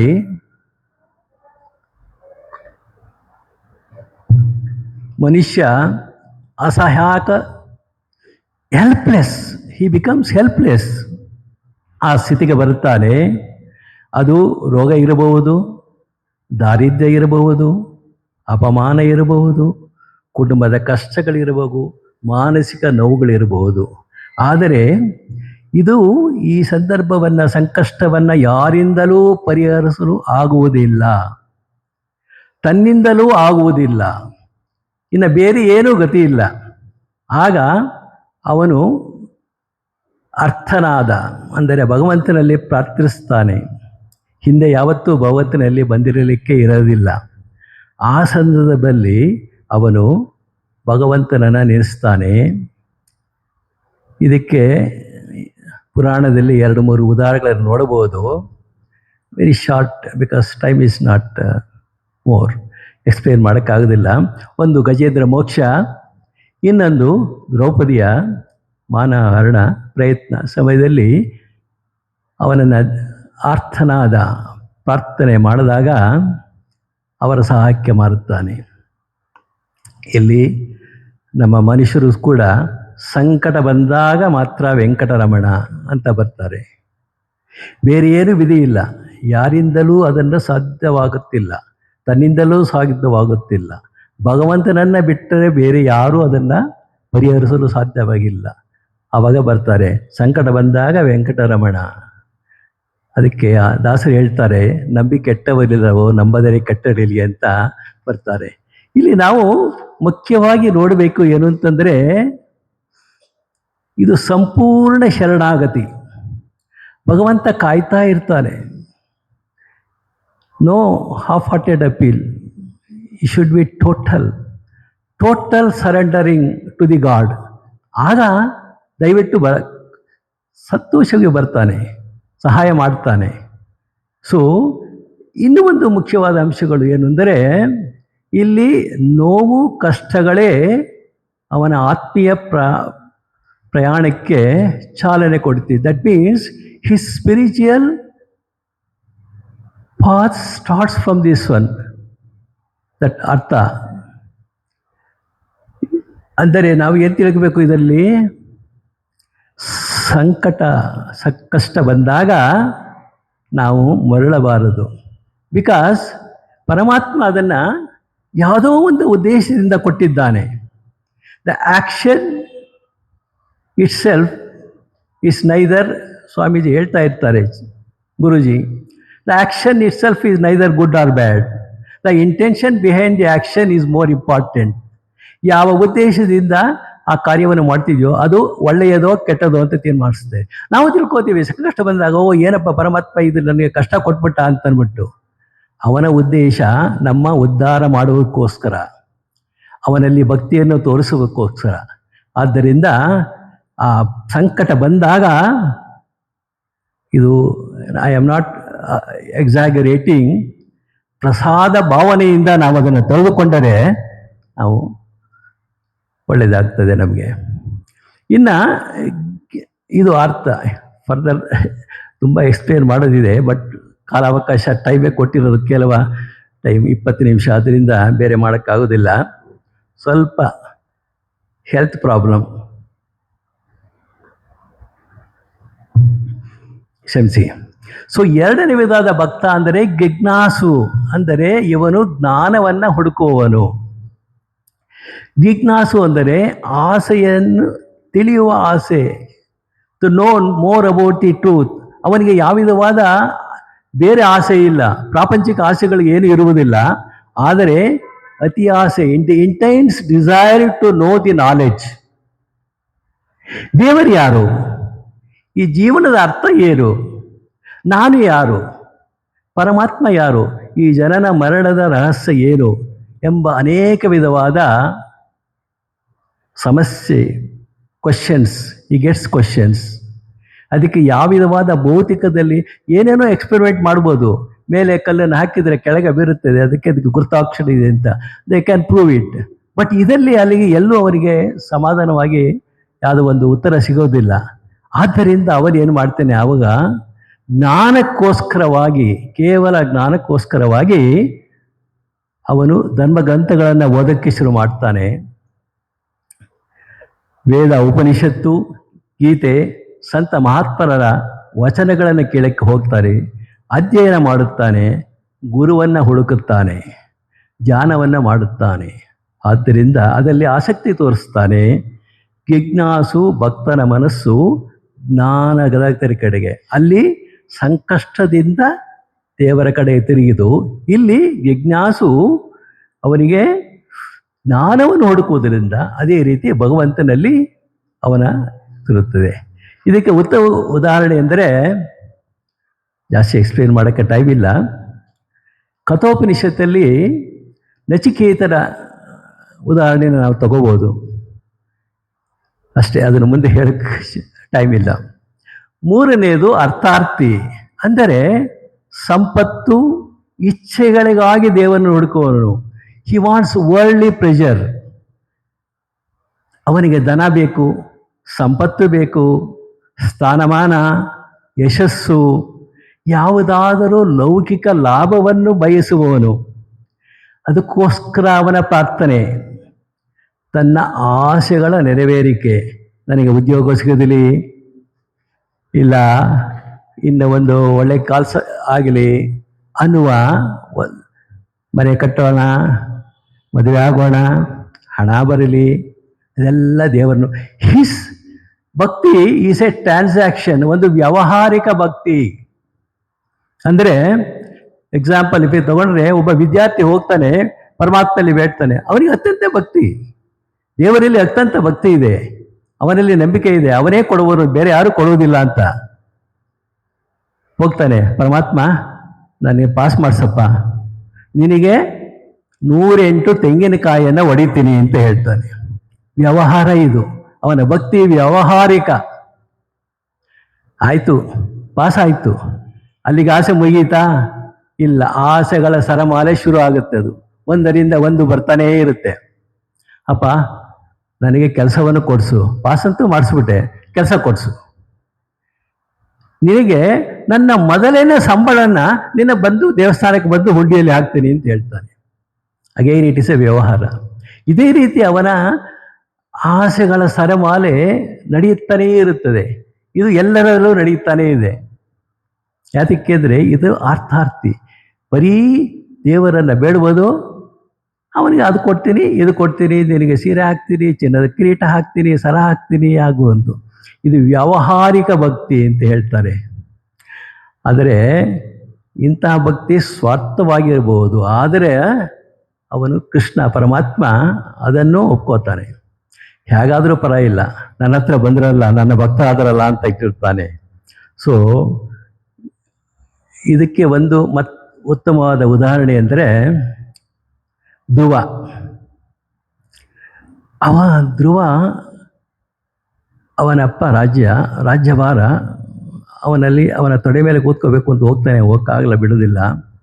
ಆದ್ದರಿಂದ ಅವನು ಹೇಳ್ತಾನೆ, ಅವನಿಗೆ ನನ್ನ ತಂದೆಗಿಂತ ದೊಡ್ಡದಾದಂಥ ರಾಜ್ಯ ಬೇಕು ಅಂತ ಆ ಆಸೆಯಿಂದ ಅವನು ದೇವರನ್ನು ಪ್ರಾರ್ಥನೆ ಶುರು ಮಾಡ್ತಾನೆ. ಕಡೆಗೆ ಆ ಭಕ್ತಿ ಕ್ರಮೇಣ ಉತ್ತಮವಾಗಿ ಧ್ರುವ ನಕ್ಷತ್ರ ಆಗ್ತಾನೆ, ಪಡಿತಾನೆ ಅವನು. ಇನ್ನು ನಾಲ್ಕನೆಯದು ಜ್ಞಾನಿ. ನಾಲ್ಕನೇ ವಿಧವಾದ ಭಕ್ತನು ಜ್ಞಾನಿ ಎಂದರೆ ಪರಮಾತ್ಮನ ತತ್ವವನ್ನು ಅರಿತವನು. ಅವನಿಗೆ ದೇವರು ಯಾರು ಅಲ್ಲ, ನಾನು ಬೇರೆ ಅಲ್ಲ, I am not the body, I am not the mind, I am not the intellect, ನಾನು ದೇಹ ಅಲ್ಲ, ಮನಸ್ಸಲ್ಲ, ಬುದ್ಧಲ್ಲ, ನಾನು ಶುದ್ಧ ಚೈತನ್ಯ ಆತ್ಮ ಕಾನ್ಷಿಯಸ್, ನಾನು ದೇವರ ಅಂಶ ಅನ್ನುವುದನ್ನು ಸ್ಪಷ್ಟವಾಗಿ ತಿಳಿದಿದ್ದಾನೆ. ಅವನು ಯಾವುದಾದರೂ ಲಾಭಕ್ಕಾಗಿ ಪ್ರಾರ್ಥನೆ ಮಾಡುವುದಿಲ್ಲ. ಅವನಿಗೆ ಬೇಕಾದ್ದು ಕೇವಲ ಪರಮಾತ್ಮನ ಭಕ್ತಿ ಒಂದೇ, ನಿಷ್ಕಾಮ ಭಕ್ತಿ, ನಿರಂತರ ಸ್ವಾಭಾವಿಕವಾಗಿ ಬರುವಂಥ, ದಟ್ ಕಮ್ಸ್ ನ್ಯಾಚುರಲಿ 24/7 ಎಲ್ಲದರಲ್ಲೂ ಎಲ್ಲವನ್ನು ಕಾಣುತ್ತಾನೆ.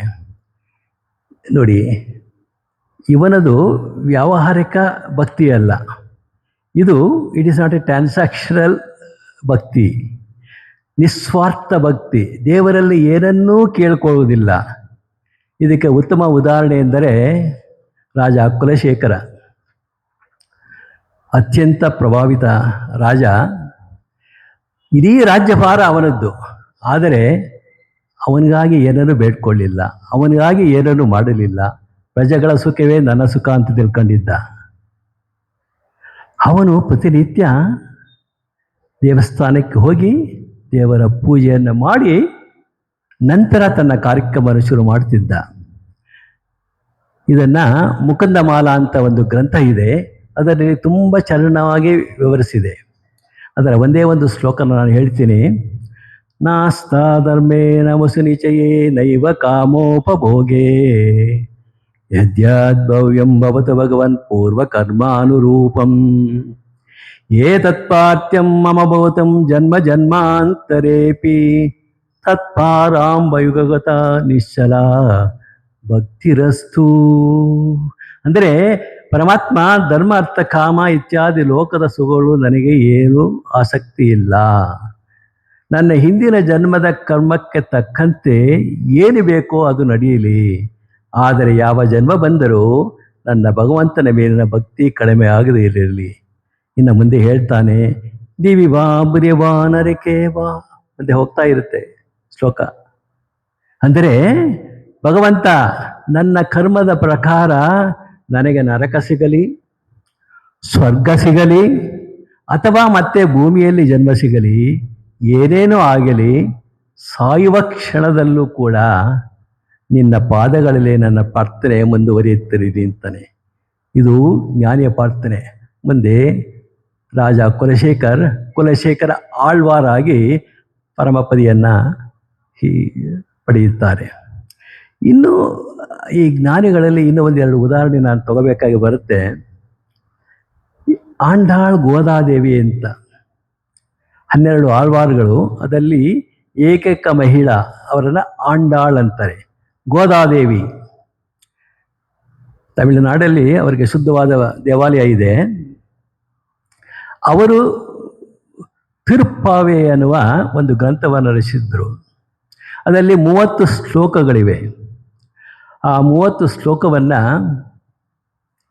29 ಮತ್ತು 30ನೇ ಶ್ಲೋಕವನ್ನು ಇಡೀ ದಕ್ಷಿಣ ಭಾರತದ ಎಲ್ಲ ವಿಷ್ಣು ದೇವಸ್ಥಾನಗಳಲ್ಲಿ ಅದನ್ನು ಹೇಳಲಾಗುತ್ತದೆ. ಇದು ದೇವರ ಪೂಜೆಯ ಕಡೆಯ ಭಾಗ. ದಟ್ ಮೀನ್ಸ್ ಅದರ ನಂತರ ನಮ್ಮ ದೇವರ ಪೂಜೆ ಮುಗಿಯಿತು ದೇವಸ್ಥಾನಗಳಲ್ಲಿ. ಅದರ ತುಣುಕು ಕಡೆಯ ಒಂದನ್ನು ಹೇಳ್ತೀನಿ, ಅದು ಹೇಳ್ತಾ ಹೋದರೆ ಟೈಮ್ ಇಲ್ಲ. ಶುತ್ತಂ ಶಿರಹಾಲೆ ಒಂದೊನ್ನೆ ಸೇವೆತ್ತೆ உன் பொத்தாமரடியே போற்றும் வேளாய் வெட்டமேத்தம் குலத்தில் பிறந்து நீ குட்டே வளையங்களை கொள்ளாமல் போகாது ஈட்டவல்வான் கோவிந்தா இட்டேக்கம் 7 பிறக்கம் உன் தன்னோடு உத்தமே நாமோ உனக்கே நாமாள் செய்வா ಮತ್ತೇನಂ ಕಾಮಂಗಲ್ ಮಾಟ್ಟೇಲೋರೆಂಬಾವಾಯ್. ಕಡೆಯ ಪದ ಭಾಳ ಇಂಪಾರ್ಟೆಂಟು. ಮತ್ತೇನಂ ಕಾಮಂಗಳ್ ಅಂದರೆ ಇದು ಸ್ವಾರ್ಥರಹಿತ ಪ್ರಾರ್ಥನೆ. ಮತ್ತೇನಂ ಅಂದರೆ ಏನು ಅಂತಂದರೆ, ಪರಮಾತ್ಮ ನನ್ನ ಮನಸ್ಸಿನಲ್ಲಿ ಯಾವುದಾದರೂ ಲೌಕಿಕ, that means very worldly pressures, worldly requirement ಇದ್ದರೆ ಮತ್ತೇನಂ ಕಾಮಂಗಳ್, ಅವುಗಳನ್ನೆಲ್ಲ ನೀನು ಬದಲಿಸು ಅಥವಾ ಅಳಿಸು. ನನಗೆ ಕೇವಲ ನಿನ್ನ ಭಕ್ತಿ ಮಾತ್ರ ಉಳಿಯಲಿ ಅಂತ ಹೇಳ್ತಾರೆ. ಹಿಂದಿನ ಕಾಲದ ಉದಾಹರಣೆ ಅಂದರೆ ನಮ್ಮ ಕುಲದೇವ ಸ್ವಾಮಿ ಚಿನ್ಮಯಾನಂದರು. ಅವರ ಸೇವೆ ಅಂದರೆ ಪರಮ ಚೈತನ್ಯಕ್ಕೆ ಯಾವ ಸ್ವಾರ್ಥವೂ ಇಲ್ಲದೆ ಹಗಲು ರಾತ್ರಿ ಮಾಡಿದ ಸೇವೆ ಮತ್ತು ಭಕ್ತಿ.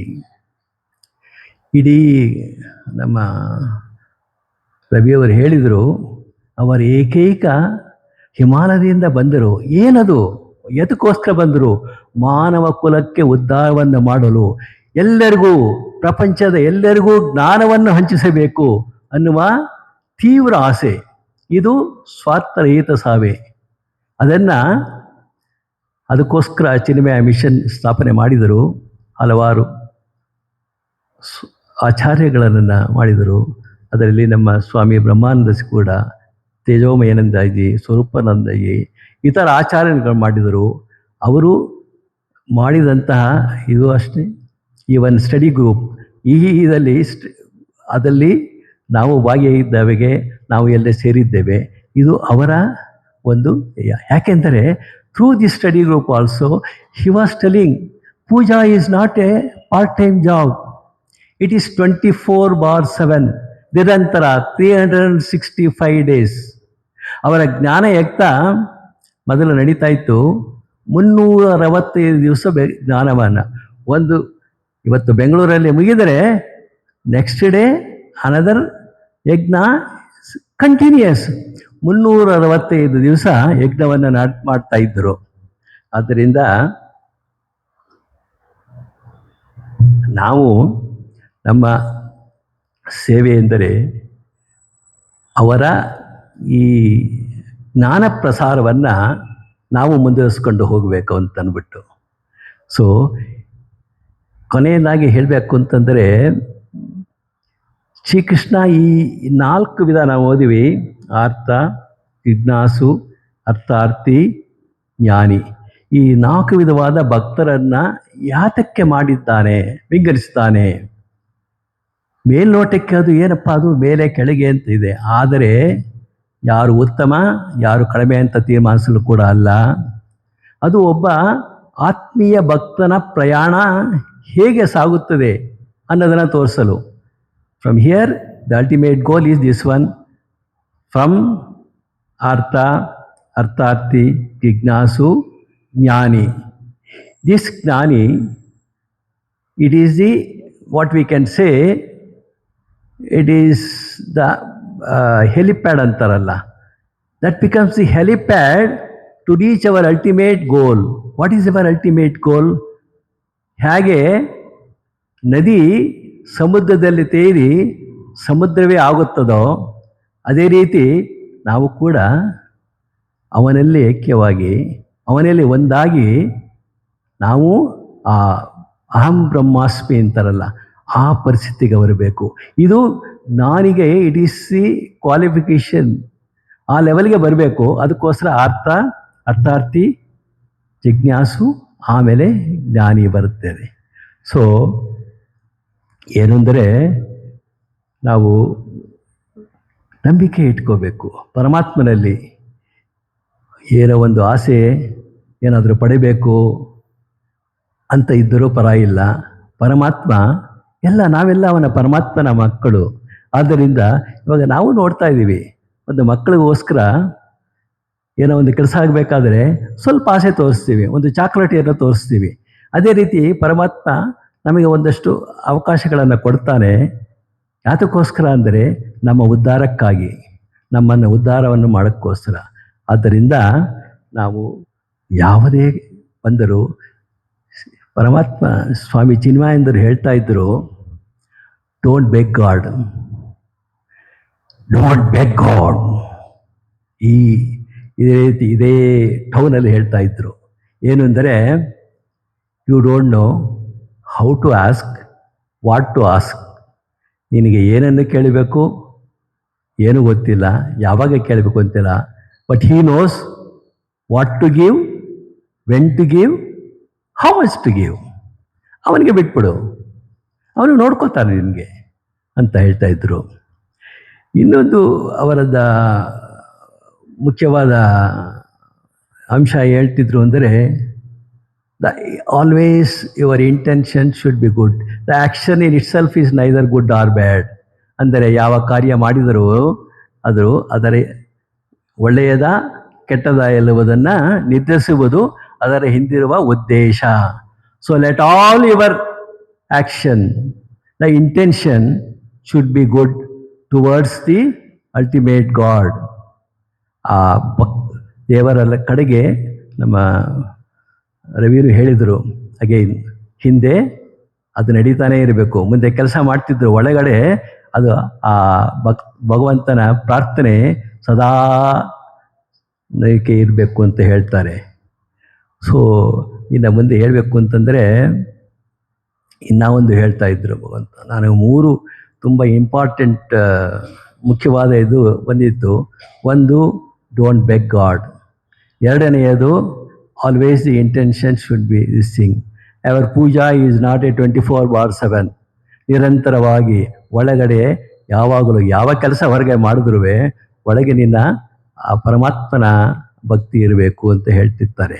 ಸೊ ಇದೇ ಥರ ಏನಾಗಿದೆ, ಅರ್ಥ ಆಗಲಿ, ಅವರ ನಂಬಿಕೆ ಗಟ್ಟಿಯಾಗಿ ಹೋಗಿ ಪ್ರೇರಣೆ ಅರ್ಥಾತಿಯಿಂದ ಜಿಜ್ಞಾಸು ಕನೆಗೆ ಜ್ಞಾನಿ ಸ್ಥಿತಿಗೆ ಬೆಳೆದು ಜ್ಞಾನಿಯಿಂದ ನಾವು ಮುಂದೆ ಅಹಂ ಬ್ರಹ್ಮಾಸ್ಮಿ ಭಗವದ್ಗೆ ಬರಬೇಕು ಅಂತ ಹೇಳ್ತಾನೆ.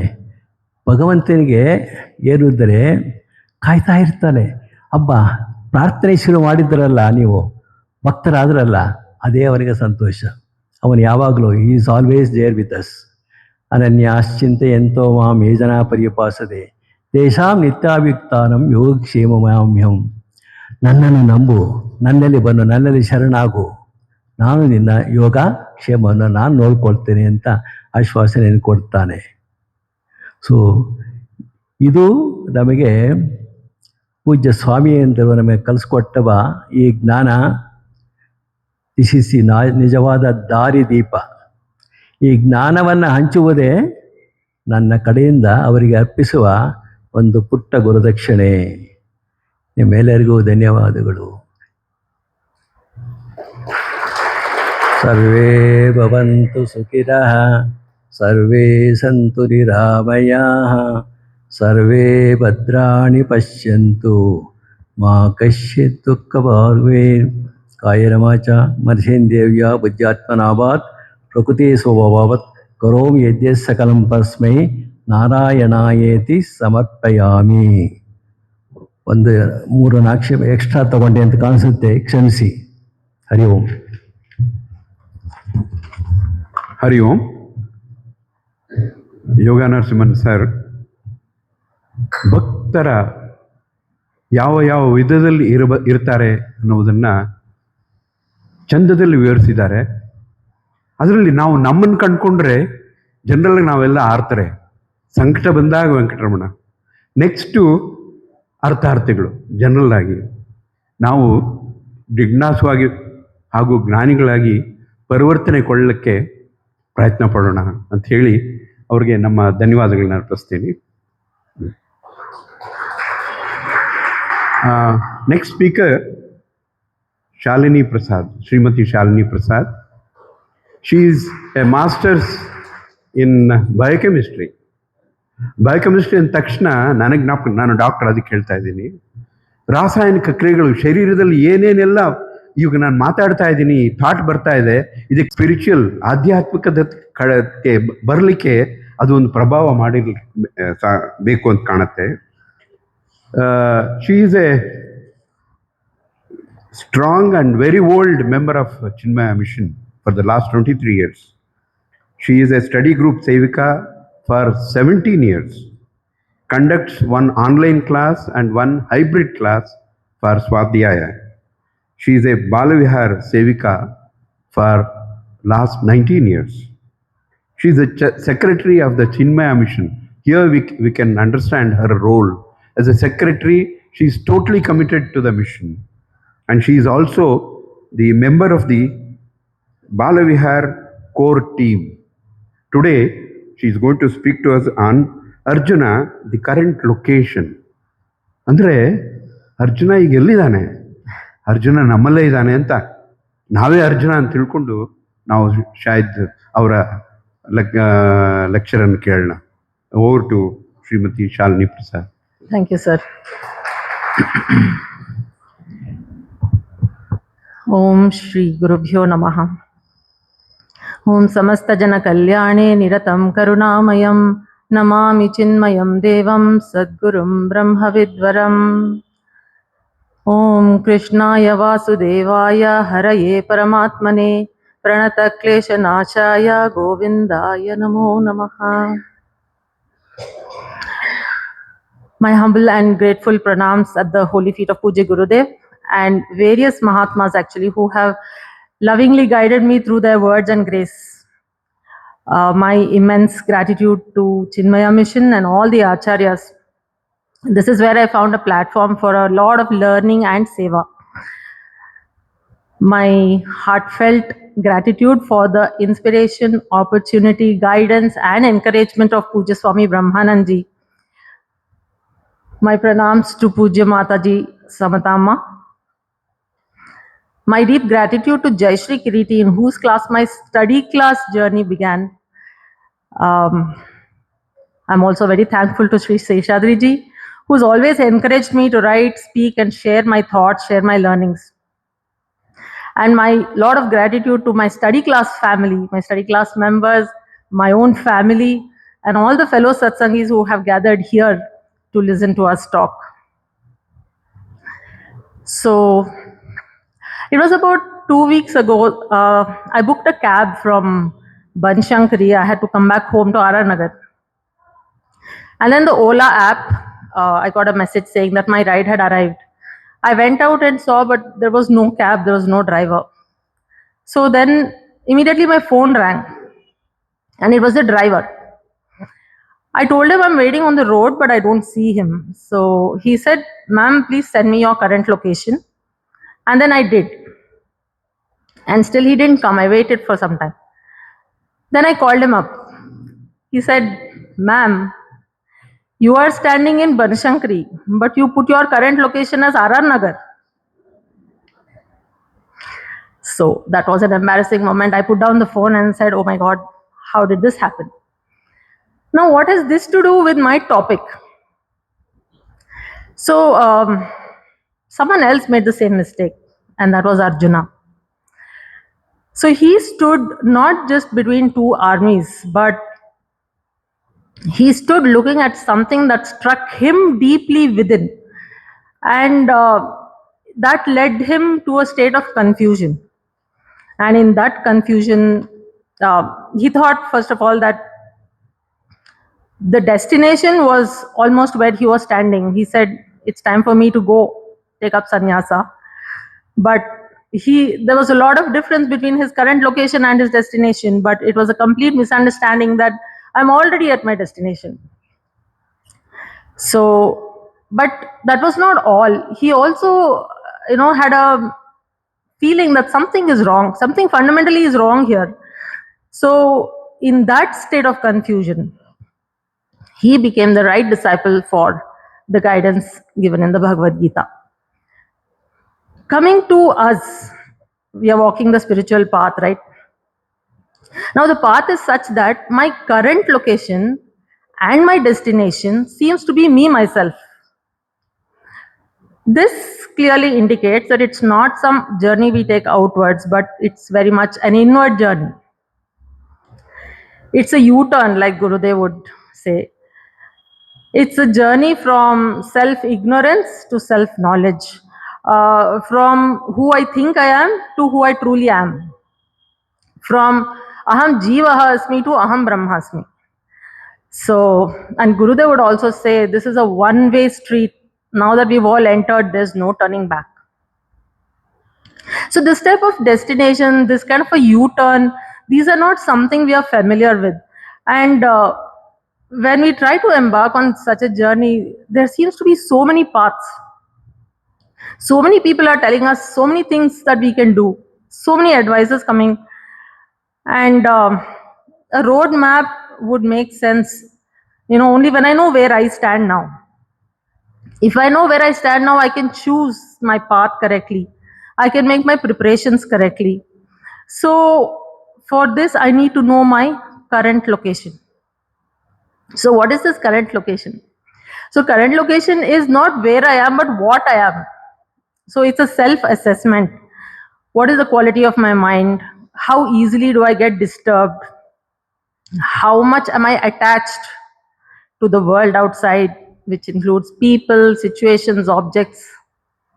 So when I know where I stand, or rather what I am at present, then I can choose my next step. The path opens up. So this path being one of a U-turn, what is really important here is to have clarity about ourselves. Only then can I do the inward journey, right? So then only my path is clear to me. So when I have some clarity about myself, then I can sort of get a clarity on what path suits me better. And this would be based on how is my mind, what is the texture of my mind. And as Puja Gurudev would ask, are you head kind, heart kind, head kind, or heart kind? So based on that, I can plan my journey. Now, how do I do this? How do I get that clarity?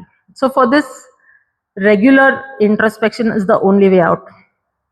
Now, if you think of introspection, we introspect on many things, even in life. But that's not the introspection we're talking here. So this kind of an introspection in an inward journey, introspection about myself, my mind, this must be done with some guidance. And this guidance is what we have in the Bhagavad Gita, where the Guru is none other than the Lord himself, who comes to us as the Gitacharya. And the disciple is also he represents such a beautiful personality that Bhagwan says, my Sakha. I mean, how much closer, right? If God has to say he's my Sakha. So, but then what about this Arjuna makes him the right disciple? So let's explore a little on the character Arjuna. At this point, my deepest gratitude to Bhagwan Vedavyas ji for giving us this beautiful epic Mahabharata where every character means something. Just like we just heard, every character, if we just look at the character, our guidance is right there.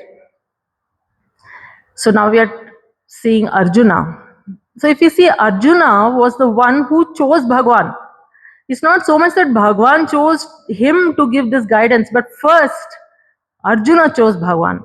And that makes it the most important thing. We put one step towards him, he comes 10 steps running towards us.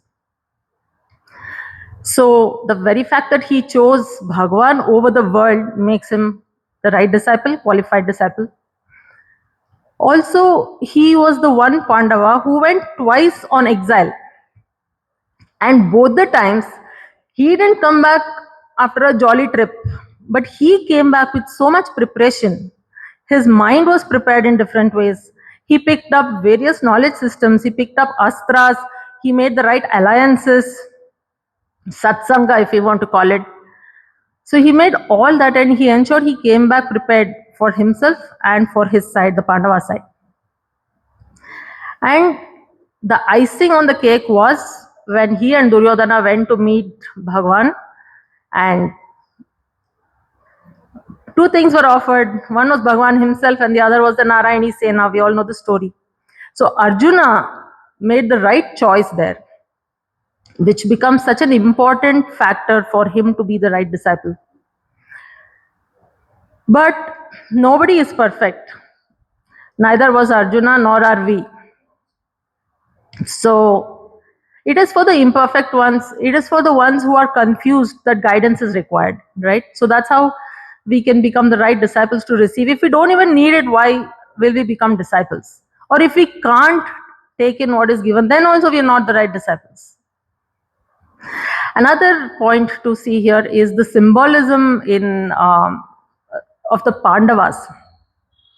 So Pandu, the character, stands for Viveka, and Kunti, the character, stands for Bhakti. Now when Viveka and Bhakti come together, what we get is Yudhishthira. Yuddhe Sthirata. So the ability to stay rooted in Dharma as we live our life. Now this is not easy. So we have Bhima, who is Bala. So that is dharmic strength. Now even this much is not enough. We have all our instruments, each one taking us away in different directions. Once we have these two, rooted in Dharma and the strength, next is to channelize all our instruments, all our tools in one path so that it takes us to our destination, right? So that channelization, that integration of instruments is what our dear Arjuna represents. His uniqueness is arjavam or straightforwardness, not vadagandu haragandu. He is the same in and out, and he knows he knows the importance of that. Now such an Arjuna becomes Sudhihi, Partho Vatsa Sudhi Bhokta. So this Sudhihi is what is required to grasp what Bhagavan is telling us in the Bhagavad Gita. Also, as Gurudev says, and I quote, standing between the two forces, good and bad, arrayed for a battle to death, Arjuna surrendered completely to the Lord. The Lord, the subtler discriminative intellect, the charioteer, who held the five senses back and halted the body in a perfect standstill. When the stunned and confused ego, Arjuna, totally surrenders to Krishna, the Lord, with a smile, reassures the jiva of its final victory and declares the entire message of spiritual redemption, the Bhagavad Gita. So with all this preparation and more importantly his surrender, Arjuna became that qualified disciple, chosen one, first because he chose wisely. And Bhagavad Gita is the roadmap to our destination, which is absolute freedom here and now. So all this was about Arjuna, but what about me? We are all Swarthis, right? But in this case, Swarthi is good. So if Arjuna was considered or is considered the right disciple for Bhagavan to give that divine guidance, then it's obvious that I must aim to be such an Arjuna so that I may also get that guidance. So which means I also have to integrate my personality, my mind, intellect, BMI. So every time I read the Bhagavad Gita or study or even just open the Bhagavad Gita, wherever there is Arjuna, that should be me. I am that Arjuna that Bhagavan is talking to. Because if Krishna told Arjuna something, nange nagbekagide, right? It makes sense only if I put myself in the place of Arjuna and then see the guidance. So like Gurudev says, he would ask, okay, you went through Bhagavad Gita so many times, but how many times did the Bhagavad Gita go through you? So if the Bhagavad Gita has to go through us, I must be Arjuna. So that's where the relevance of Arjuna being the current location that I must put myself in. Now, to be this Arjuna, in the Bhagavad Gita itself, there are lots of clues, lots of indicators, pointers. But as Puja Gurudev would say, from time to time, take an honest look at yourself. It pays. So this introspection that we do, this honest look should be a ruthless introspection. I must ruthlessly check, am I an Arjava? Have I integrated my mind and intellect? Am I prepared for this guidance that is there in the Bhagavad Gita that I am trying to get?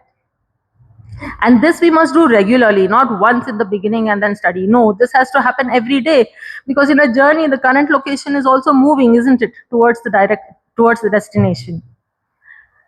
So in this process, in trying to find the clues as to how we can be Arjuna, if we see the Bhagavad Gita, Bhagavan Gitacharya has addressed Arjuna by many names, different names. Now, Veda Vyasji or Sri Krishna Paramatma did not randomly choose these names. There was a purpose to choosing each name in that context. And if we just look at that itself, we get a lot of clues as to how we must be to be that Arjuna. We'll see a few names. Kaunteya is a very commonly encountered name in the Bhagavad Gita, and Kaunteya is Kunti's son, and Kunti we saw is Bhakti. So if you open the shlokas, wherever the word Kaunteya comes, you'll see that context needs us to have Shraddha in the Lord, Shraddha in the scriptures, Bhakti in Bhagavan. So that is Kaunteya indicating to us also. Next is Pandava. So in the 16th chapter, we see that Bhagavan is giving him an assurance, you are a Pandava, which means you are Pandu's son, which means you are born of Viveka, which means you can distinguish between Daivi Sampat and Asuri Sampat. And you can choose Daivi Sampat over Asuri Sampat. Then we have Mahabahu and Parantapa, where Arjuna is reminded of his strength, but with also a warning that it's not only the outer strength, but you develop that strength within. Conquer your enemies on the inside. So this is a very important pointer for us also. We are not fighting a battle, but in our introspection, we are also trying to find those enemies within. Then another name is Dhananjaya, one who has conquered wealth. What kind of wealth? Not again the outer wealth, but the Shat Sampatti, Viveka, Vairagya. So anything that expands the mind is our wealth. Then we have a whole set of names like Kuru Nandana, Kuru Shrestha, Kuru Sattama, Bharata, Bharatarshabha. So all of these indicating best of the Kurus, and the Kuru family was always known to uphold dharma, and they always did their duty. So this is another clue for us. And Bharata Vamsha indicates sign of nobility and tejas. And if you see, all of us are Bharata Vamshis.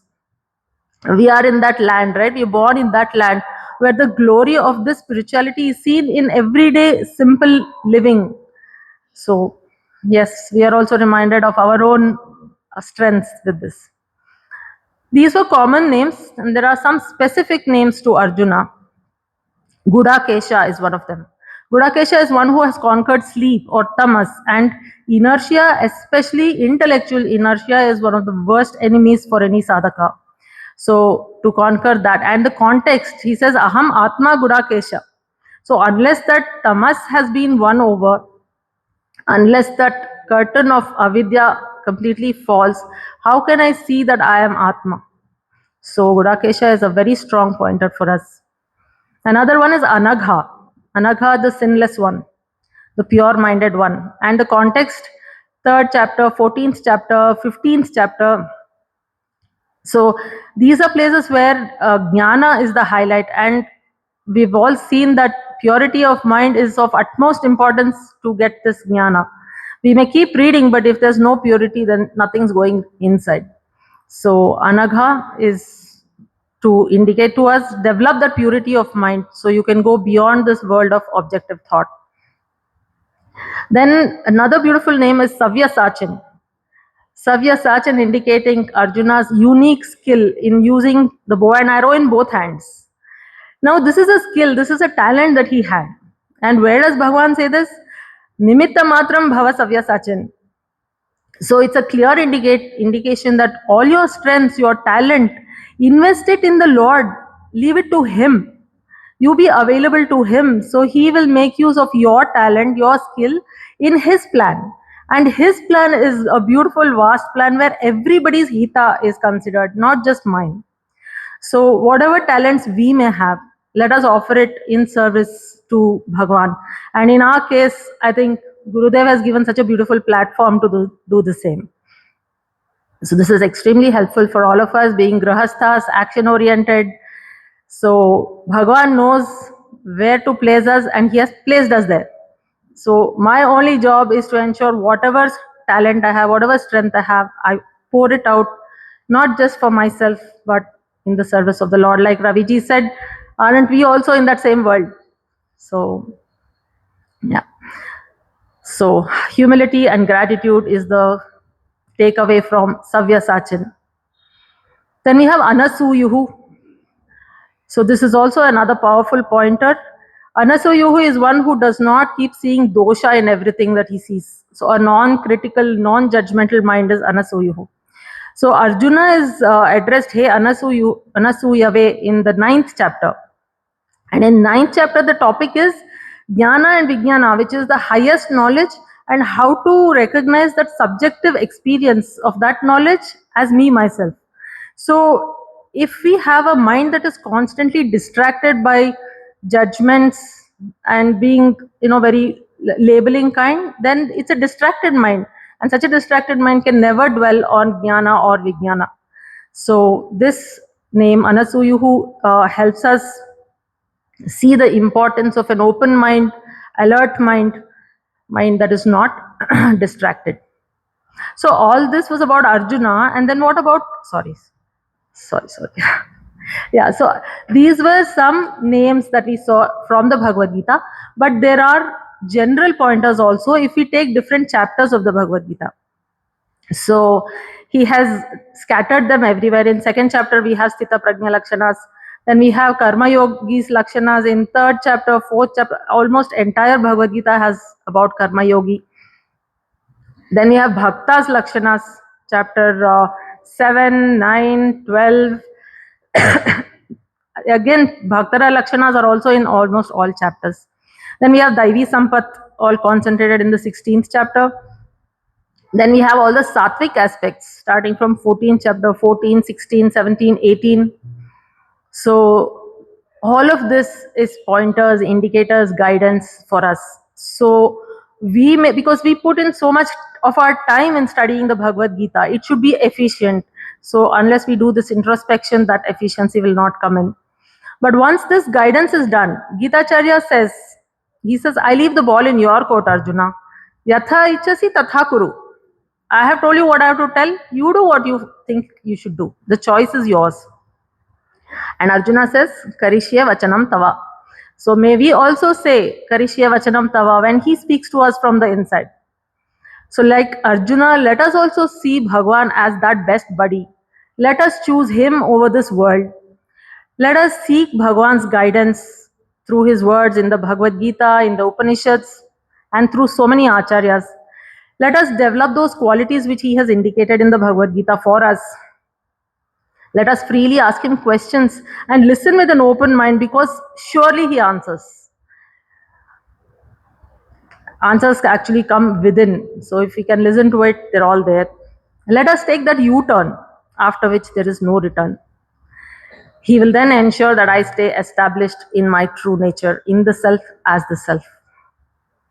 Again, Bhagwan Vedavyasji, master storyteller who has woven so much into this beautiful epic, into the Bhagavad Gita. We give credit to Arjuna and to Bhagwan, Krishna Paramatma. Let's not forget that it was Vedavyasji who is also Vyasaya Vishnu Rupaya only. So my humble pranams, actually at a loss as to how we can offer our pranams to this great Bhagwan Vedavyasji. But we can say Namo Vai Brahmanidhaye Vasisthaya Namo Namah. This whole program was for the 75-year celebration, but 75 years is just an excuse to celebrate. His work goes on till eternity. Om Shri Chinmaya Sadgurave Namaha. Hari Om.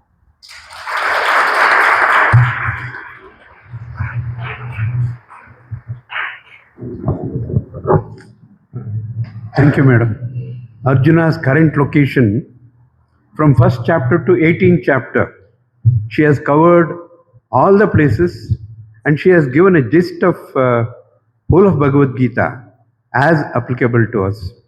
The one statement by the Bhagwan, what she mentioned is so nice. You take one step, I will take 10 steps towards you. That is the basic, any God is like a parent. Like parent wants to, just the children wants to come to the parent one step, and the parent is wanting to go more closer to the child. And we are all like that. And let us pray that we all at least take not even one step, even half step, so that he will take 20 steps towards us. Thank you very much, madam, for your nice talk. And tomorrow's program is an important program. Tomorrow is Puja Gurudev's 110th birth, rather Jayanti, what we call. And tomorrow's program is at 6 o'clock, the bhajan and the Guru Paduka Puja by Sri Aravind and family. After that, we have Madam Kavita speaking Samatva Yoga Uchyate in English, and Guruji Sheshadri GN, Gita for Success and Moksha in Kannada. It will be a very beautiful topic to listen to from by all of us, and kindly request not only you people coming in, bring more people. This is an important talk by our expert master teacher who is conducting Swadhyaya classes all over Bangalore, and let us listen to him and also take part in Puja Gurudev's 110th Jayanti. Now we'll close the session today with the ಮಂತ್ರ ಓಂ ಸರ್ವೇ ಭವಂತು ಸುಖಿನಃ ಸರ್ವೇ ಸಂತು ನಿರಾಮಯಾಃ ಸರ್ವೇ ಭದ್ರಾಣಿ ಪಶ್ಯಂತು ಮಾ ಕಶ್ಚಿತ್ ದುಃಖ ಭಾಗ್ ಭವೇತ್. ಓಂ ಶಾಂತಿ ಶಾಂತಿ ಶಾಂತಿ. ಹರಿ ಓಂ. ಶ್ರೀ ಗುರುಭ್ಯೋ ನಮಃ. ಹರಿ ಓಂ. ಹರಿ ಓಂ.